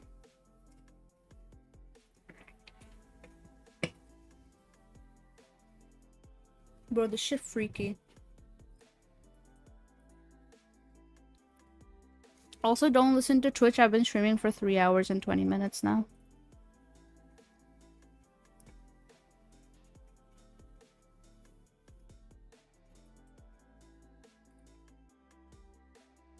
Trying to get this cat to understand and enjoy her voice.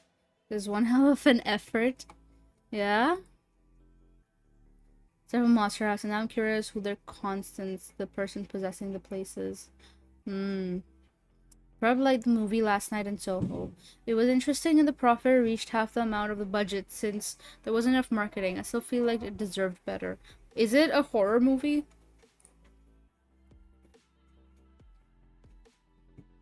Good streamer. Okay, we're getting an essay.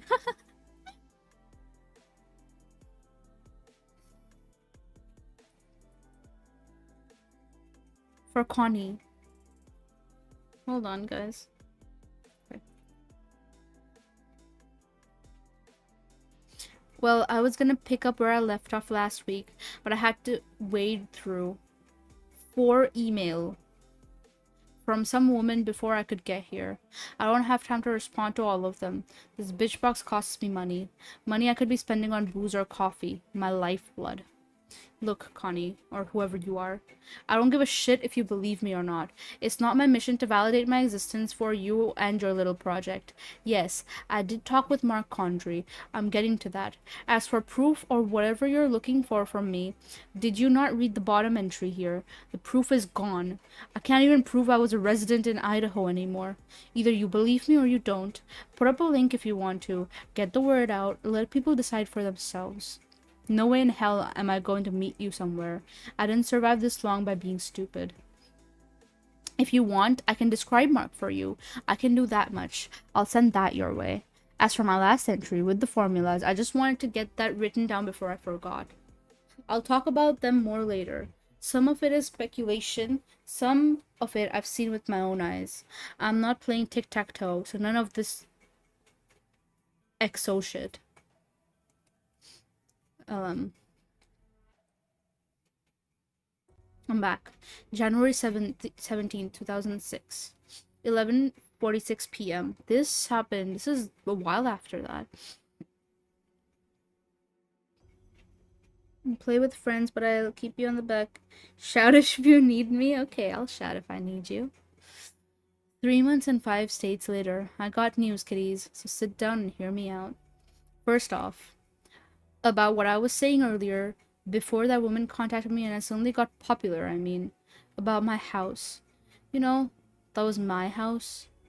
Maybe that's just how we Americans operate, but once I put a payment on anything, that sucker's mine. So after 2 days, I done came up with a few conclusions. The first of which was, I didn't really see what I thought I saw. It was a monoxide leak. Or I got sloshed and had some episode. 2 days in a motel was plenty for me to work up the old courage and go back. Someday, somebody was living in the house. In my house. 2 somebodies turned out. Twin brothers. My stuff was there. At least the furniture I could see through the windows. But they were living it up like nothing was wrong. The windows I thought I busted through were replaced and everything looked almost normal, but damned if you don't know what to do when you come home and find 2 strangers living in your house. I wasn't even bothered that they would be out to kill me or something. You know what worried me? That they were going through my stuff, putting their grubby paws all over my music CDs, my underwear, sleeping under my covers. Damn it. I would have stayed outside, just watched them move around like shadows behind the drapes. But then this nest of black birds made a racket flying out of that little elm tree in the front yard.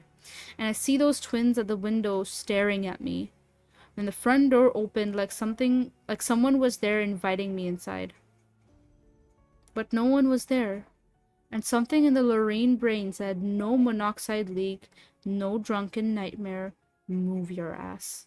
So I listened and I bailed. Left my CDs and my clothes in my fucking house behind. A few months later, one of the brothers found me in Utah, and I had to kill him dead. Now I got some of that out of the way, I need to tell you important information. Enough with the history. I'm your secret agent out in the field, getting you the files you need to stay alive. Theory. Somebody had to start building these things, right? I started snooping around. Here's what I found. Get your pencils out. Near as I can tell, the original designer of the floor plans was a man named Jared Louis. He tore down his own house in Topeka and built a new one on top of the foundation. Family left him at some point in the process. Okay, but there's more. Louis was, or Lewis, I don't know, was an old student or disciple of some nut named Jack Parsons. Man, oh man, is there a ton of background on Parsons. Too much to go into here. But this Louis guy went after this home building project like he was some land-based Noah. So I'm still collecting information on this Jared Louis and his little group of followers. I should also have some goodies like an actual floor plan and maybe some photos of the house, assuming I get up the courage to visit the one in the city where I'm squatting now. Damn, gotta go talk more later. And that's it. That's it.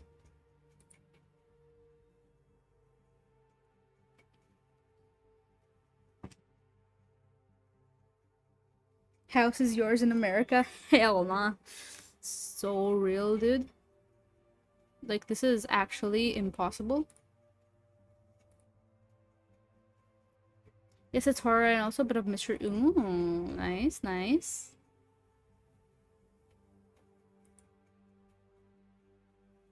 If you can, you should totally send it over in the server. Because if I can, I'll probably watch it with you guys for a movie night. Because that's the only way I actually watch things. I don't watch things otherwise. Not too much, at least. Unless a friend is sitting with me on call.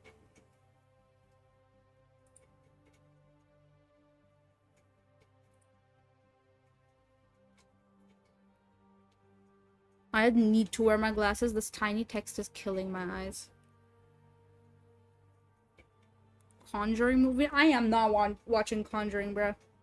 Hell nah.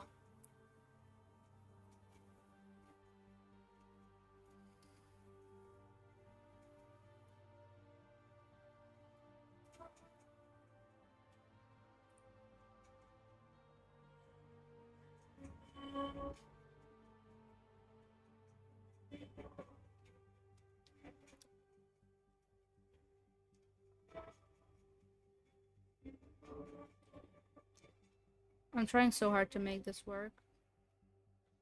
Hello?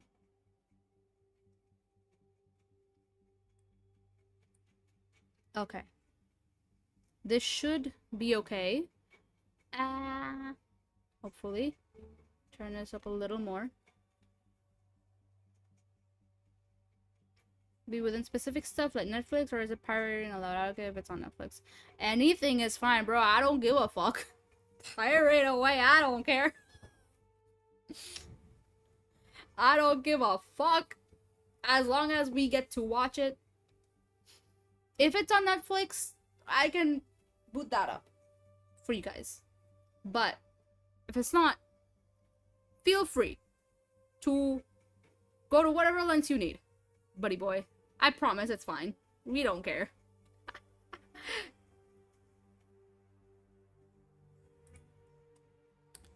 Despite the fact that she just used her diary to lash out at me instead of answering me privately, I will link to a live journal by a woman who claims to know about both Mark and Eric, what both Mark and Eric were investigating. Edit. Okay, I'm still figuring out the link thing. Log of Lorraine Mathers, hoping that works. October 12th. Well, for one reason or another, the new information has yet to be verified, so until I hear back from the source, I can't post the link. Now I get how hard this is. You never know who is on the other end of a modem. Thanks for your patience, all three of you who are still reading.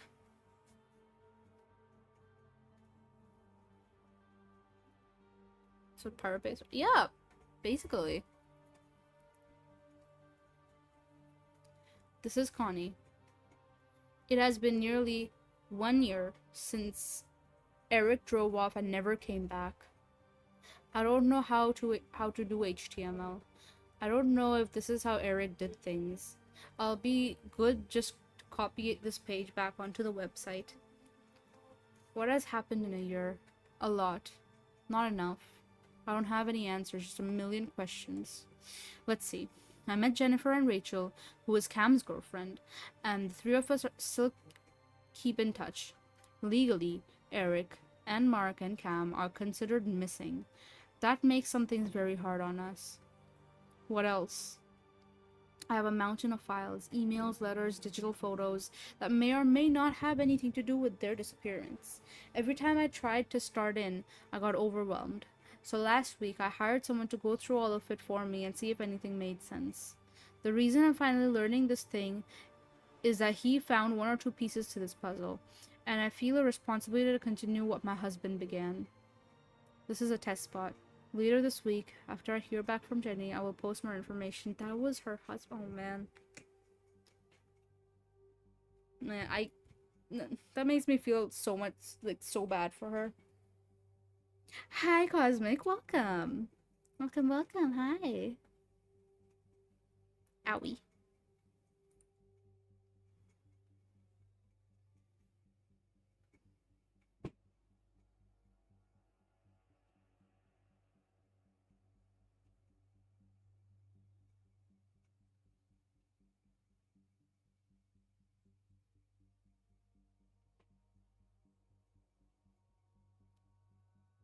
31st October.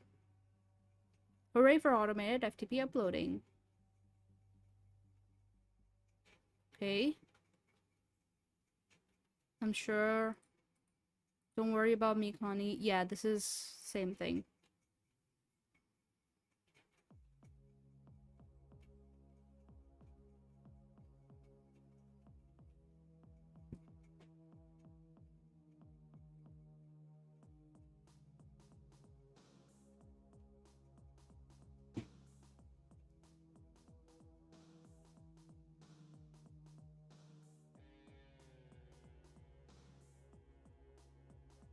So all this we already know. So we can exit out of this. Being a personal blog. October 4th, 2005. This is Connie. It's been nearly 1 year since Eric drove off. Okay, we did read this. We read all this.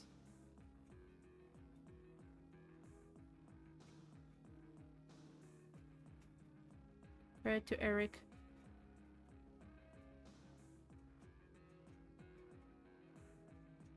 Blog of Lorraine Mathers. So that was the last bit of it. Blog of Lorraine Mathers. It's all that we know.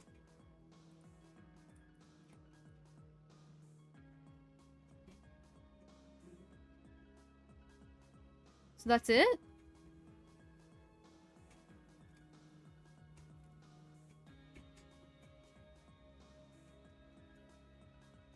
That's it. Two men were looking at her, and it seems... Were those two men Eric and Mark? Dude.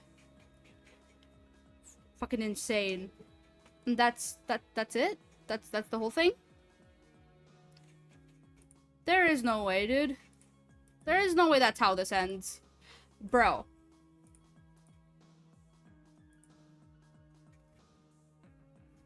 I swear to... Fuck. There's no way that's how this ends, bro. Speaking... Since it ended, I want to chat with you guys a little bit, but I also want another break. I will be right back.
Okay, I'm back.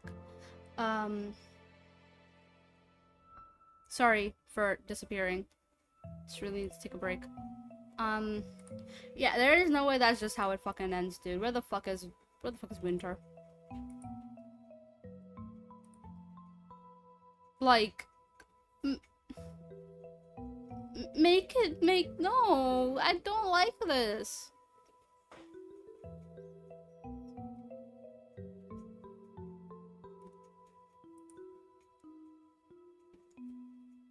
I heard okay, I'm back, and I was like, who the fuck is in my voice call? Crazy. I'm in your walls.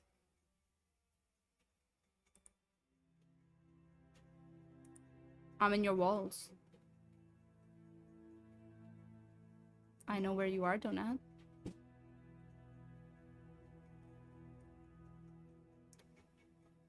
I wish. Whoa, there.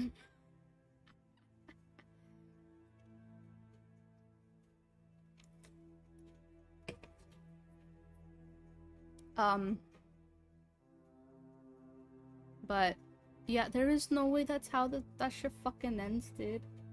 Yeah, how does it feel? How does what feel? You being very direct and upfront about what you are? It feels great. Please keep going.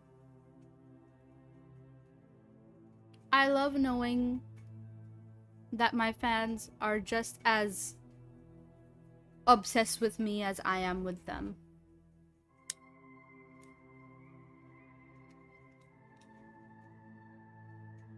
I mean, fast and hot, emphasis in the hot. Oh man. But yeah, I like knowing you guys like me. I like knowing you guys like me because I like you guys.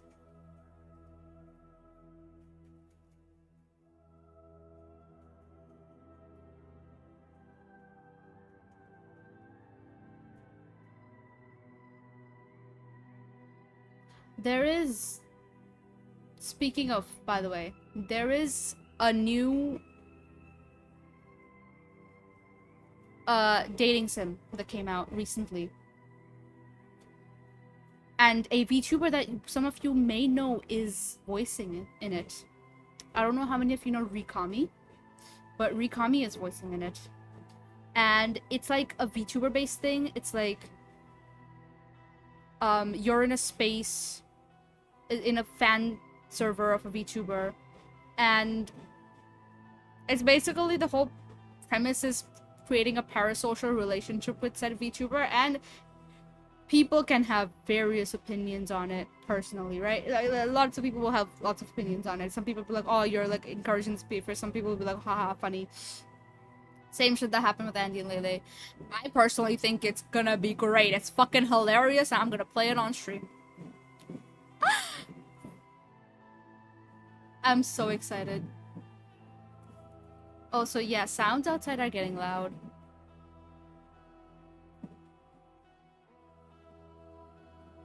Let me...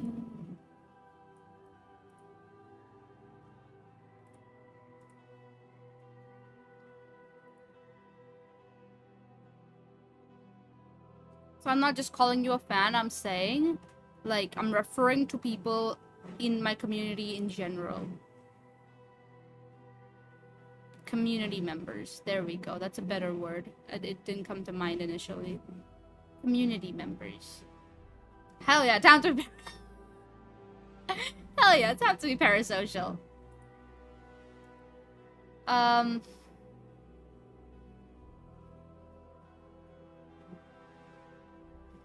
Hold on, let me do a thing.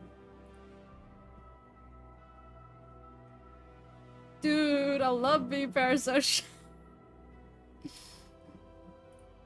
Let me do a thing.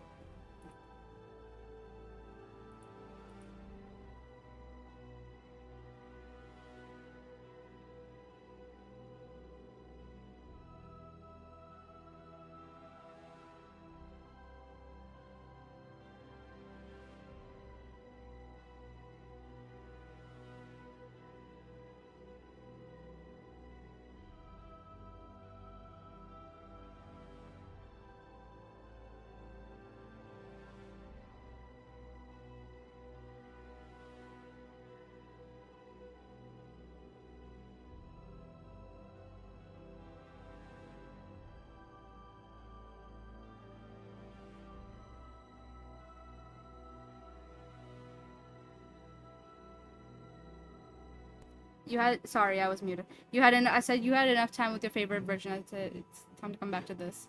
Let me be a bitch. I love beeping. Oh man. I'm still so fucked up over this.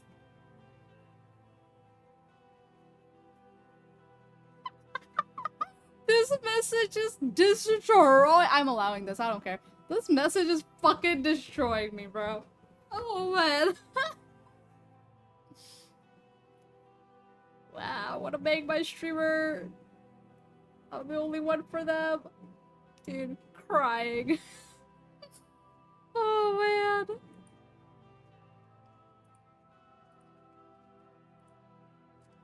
Yeah, there is a fine line between like making something for entertainment versus actively encouraging it.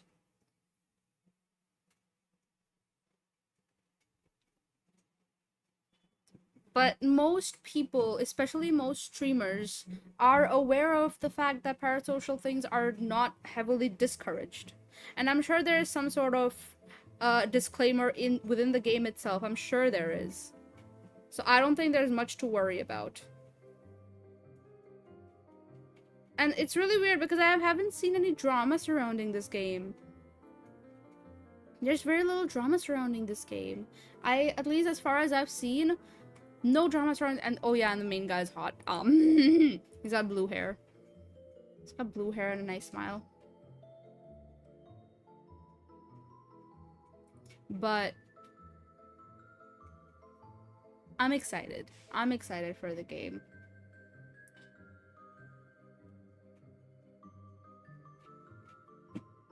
There's a number of things that I have to do after stream. There's a few things that I have to do. I have to look into fixing blurb. I have to edit audio. I have to add the thing on Throne.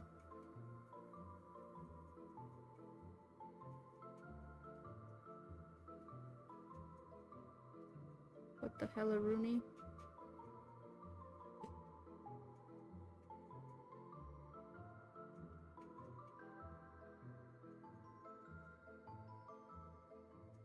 Add date everything on my Throne. Speaking of Throne, emo book, Black Veil Bride's book. I'm thinking I can do a reading stream of it. I can do a reading stream of that. As for the, the Bible, that Bible, I can do a reading stream of that over on the Discord. I think that would be nice. It's gonna be a good stream. It's gonna be a good few streams, man. I don't think I'm finishing that in one stream. There's a good number of characters in it to get. There is no way we're finishing that in a one stream or even 2 or 3. It's gonna be a good few week-long thing.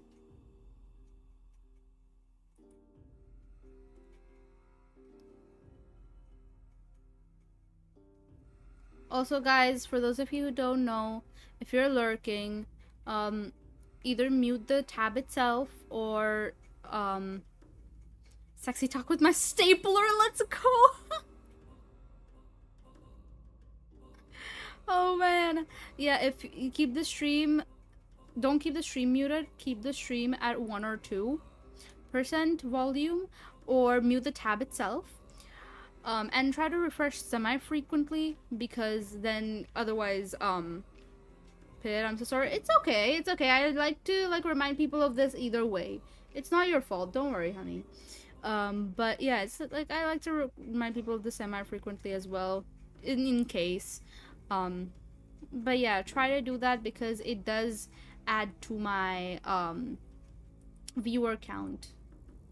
So if you want to support me, please don't mute me and try to refresh now and then, because it adds up.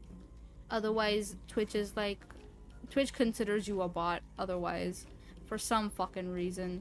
So unless you're not chatting or sending something in chat, it's really fucking annoying. I need to do the thing that Forrest does. He has a redeem for lurker check-in, so people who are lurking can like redeem that. It's like 1 point. People who are lurking can redeem that, and so it's like, yeah, if you redeem this, Twitch won't count you as a bot, and your view will be counted. Type shit. No mute. I'll let all my coworkers here. I know you're joking. Why am I shocked? I know you're joking.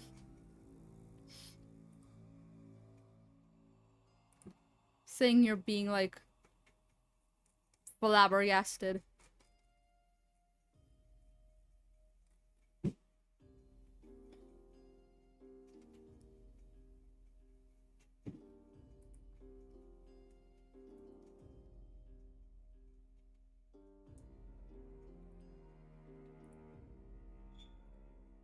If I did that, I will actually crumble to dust out of embarrassment. Oh man.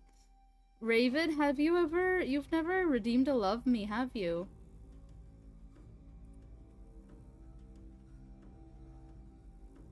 Or even a praise.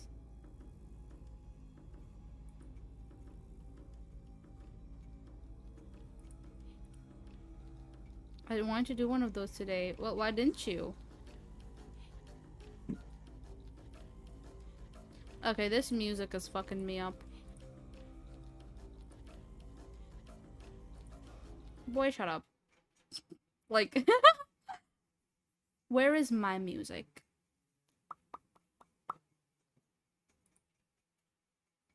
Ooh, let me play some of this. I think you guys will like this. This is synthwave stuff that I recently found. Media player. Please don't be loud. 2, 3.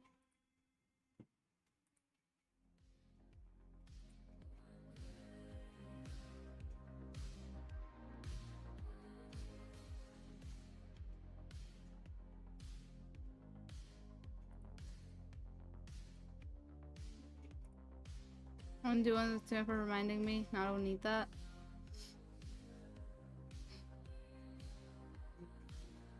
Donut, I'm so proud of you. You're doing so great and you're so helpful. Like all the time. You're such a sweetheart. You're so caring. And I hope you know that I appreciate you just as much as I bully you or sass you around. You are loved. You are cared for.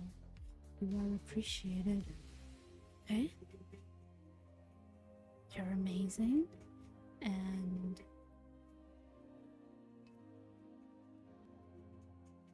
I hope you know how much you mean to me and the community in general.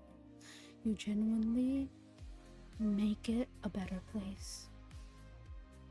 Between just being a regular chatter and being a regular member in the community and being a mod on top of all of that. Thank you for being here.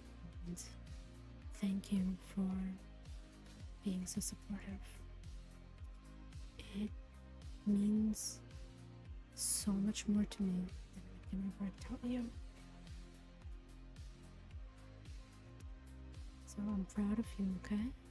You're great, you're amazing. And oftentimes I know shit does not work out in real life, you know, your IRL and all that. And things get stressful, things fuck you up mentally. But I hope you know that things also get better. I'm proud of you for making it through all of that. And you know, you're doing your best. You're doing your best even after all of that, even after the shit you have to deal with. You're doing your best, and that's what matters. Your best is good enough. And I'm so proud of you for that.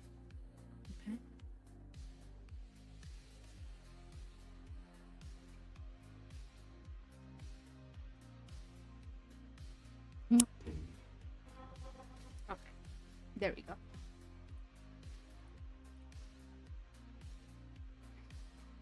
Love me, redeem are for the bestest people like Donut. You're also very great, Raven. What are you talking about? We love you around here. Over here making me emotional and shit. I'm glad you like it. I'm glad it was to your liking. That's all that matters.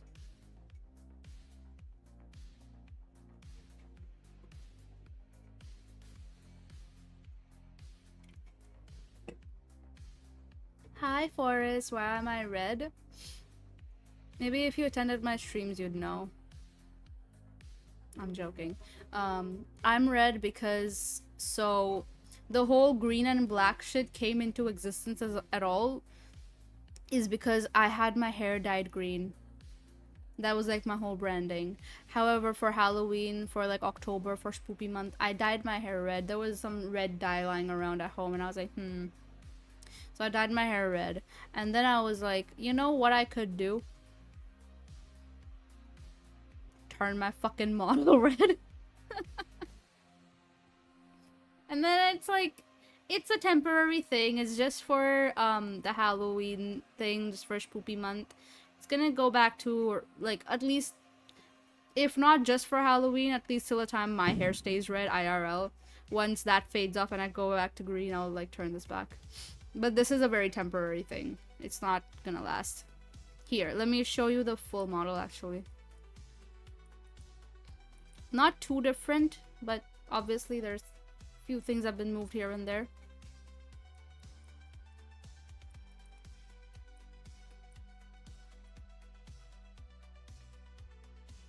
She's so pretty. I love her so much. Oh yeah, and I did have the other model kind of open for majority of stream. Next October is 2000s Frosted Tips. Ooh, man. I mean, it's not a bad fucking idea. You know what? Maybe next October I'll just go fucking bright fucking electric blue.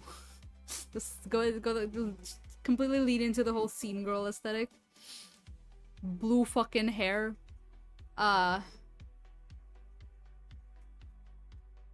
And all that, you know? Definitely could do that.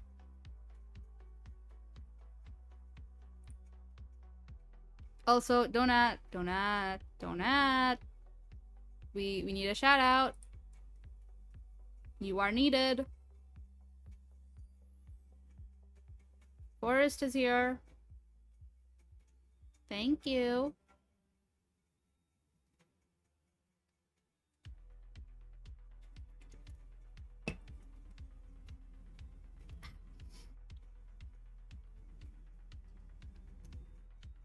But yeah, we finished reading the thing we were reading today.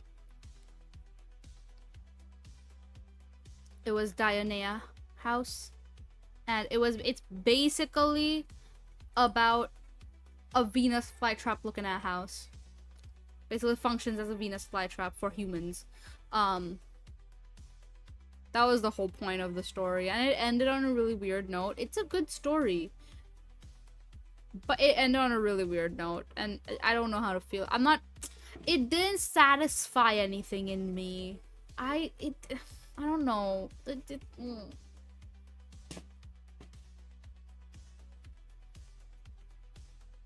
And that with, like, we had a crash also in the middle. I've been streaming for 4 hours now. Twitch is lying to you. And also, it's just really noisy outside because of festival stuff. So, too much Venus flytrap. Yeah. Yeah, I mean, like, see, the concept itself was pretty nice. I have no complaints in regards to the concept. However, I feel like after a point, the story just felt rushed. Like they were just dying to end it somehow, I feel. I don't know. I didn't feel satisfied with the ending. I was expecting something better. Oh, guess who's home? When mom is home.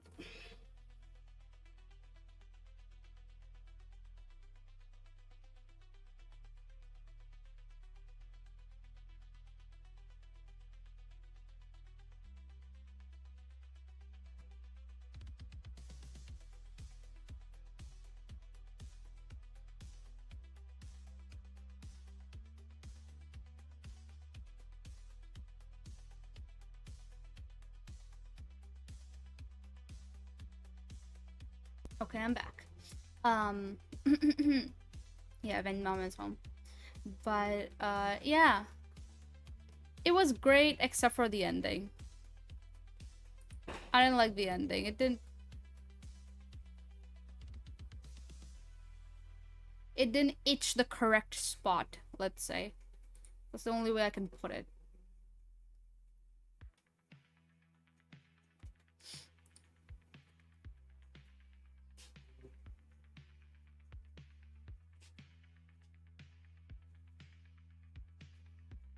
Hmm.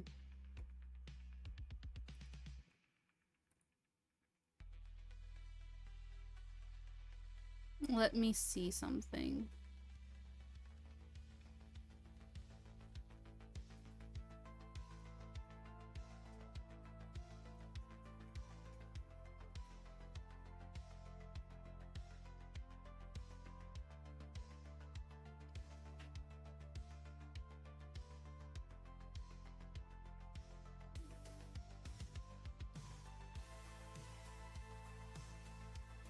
Hmm.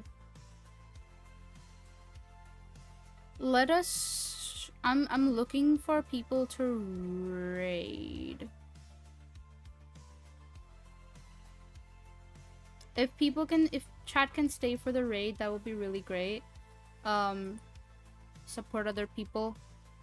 And then we can go our own ways later on if we really want to. But I would really like if people can stay for the raid. We want to support people.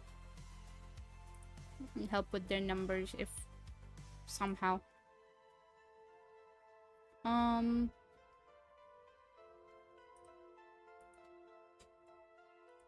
me see.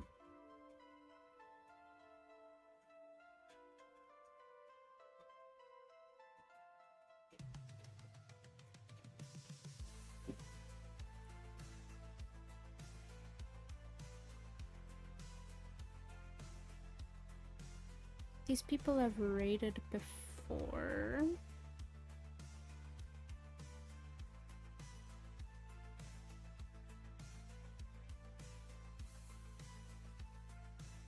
I am very torn between raiding JK or raiding a new person. Because new person has like just a little over 100 followers and I do want to support them. But also JK friend.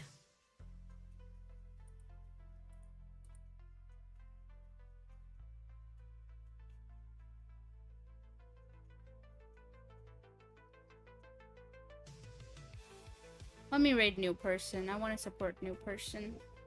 They're very sweet. Copy. Paste. Please stay for the raid if possible. Here is our raid message. You can copy that if you'd like. If you'd like to stay for the raid, which I highly suggest you do. We like to support other people through our raids. And we are raiding someone who was actually in chat just earlier. Burn Crow SP.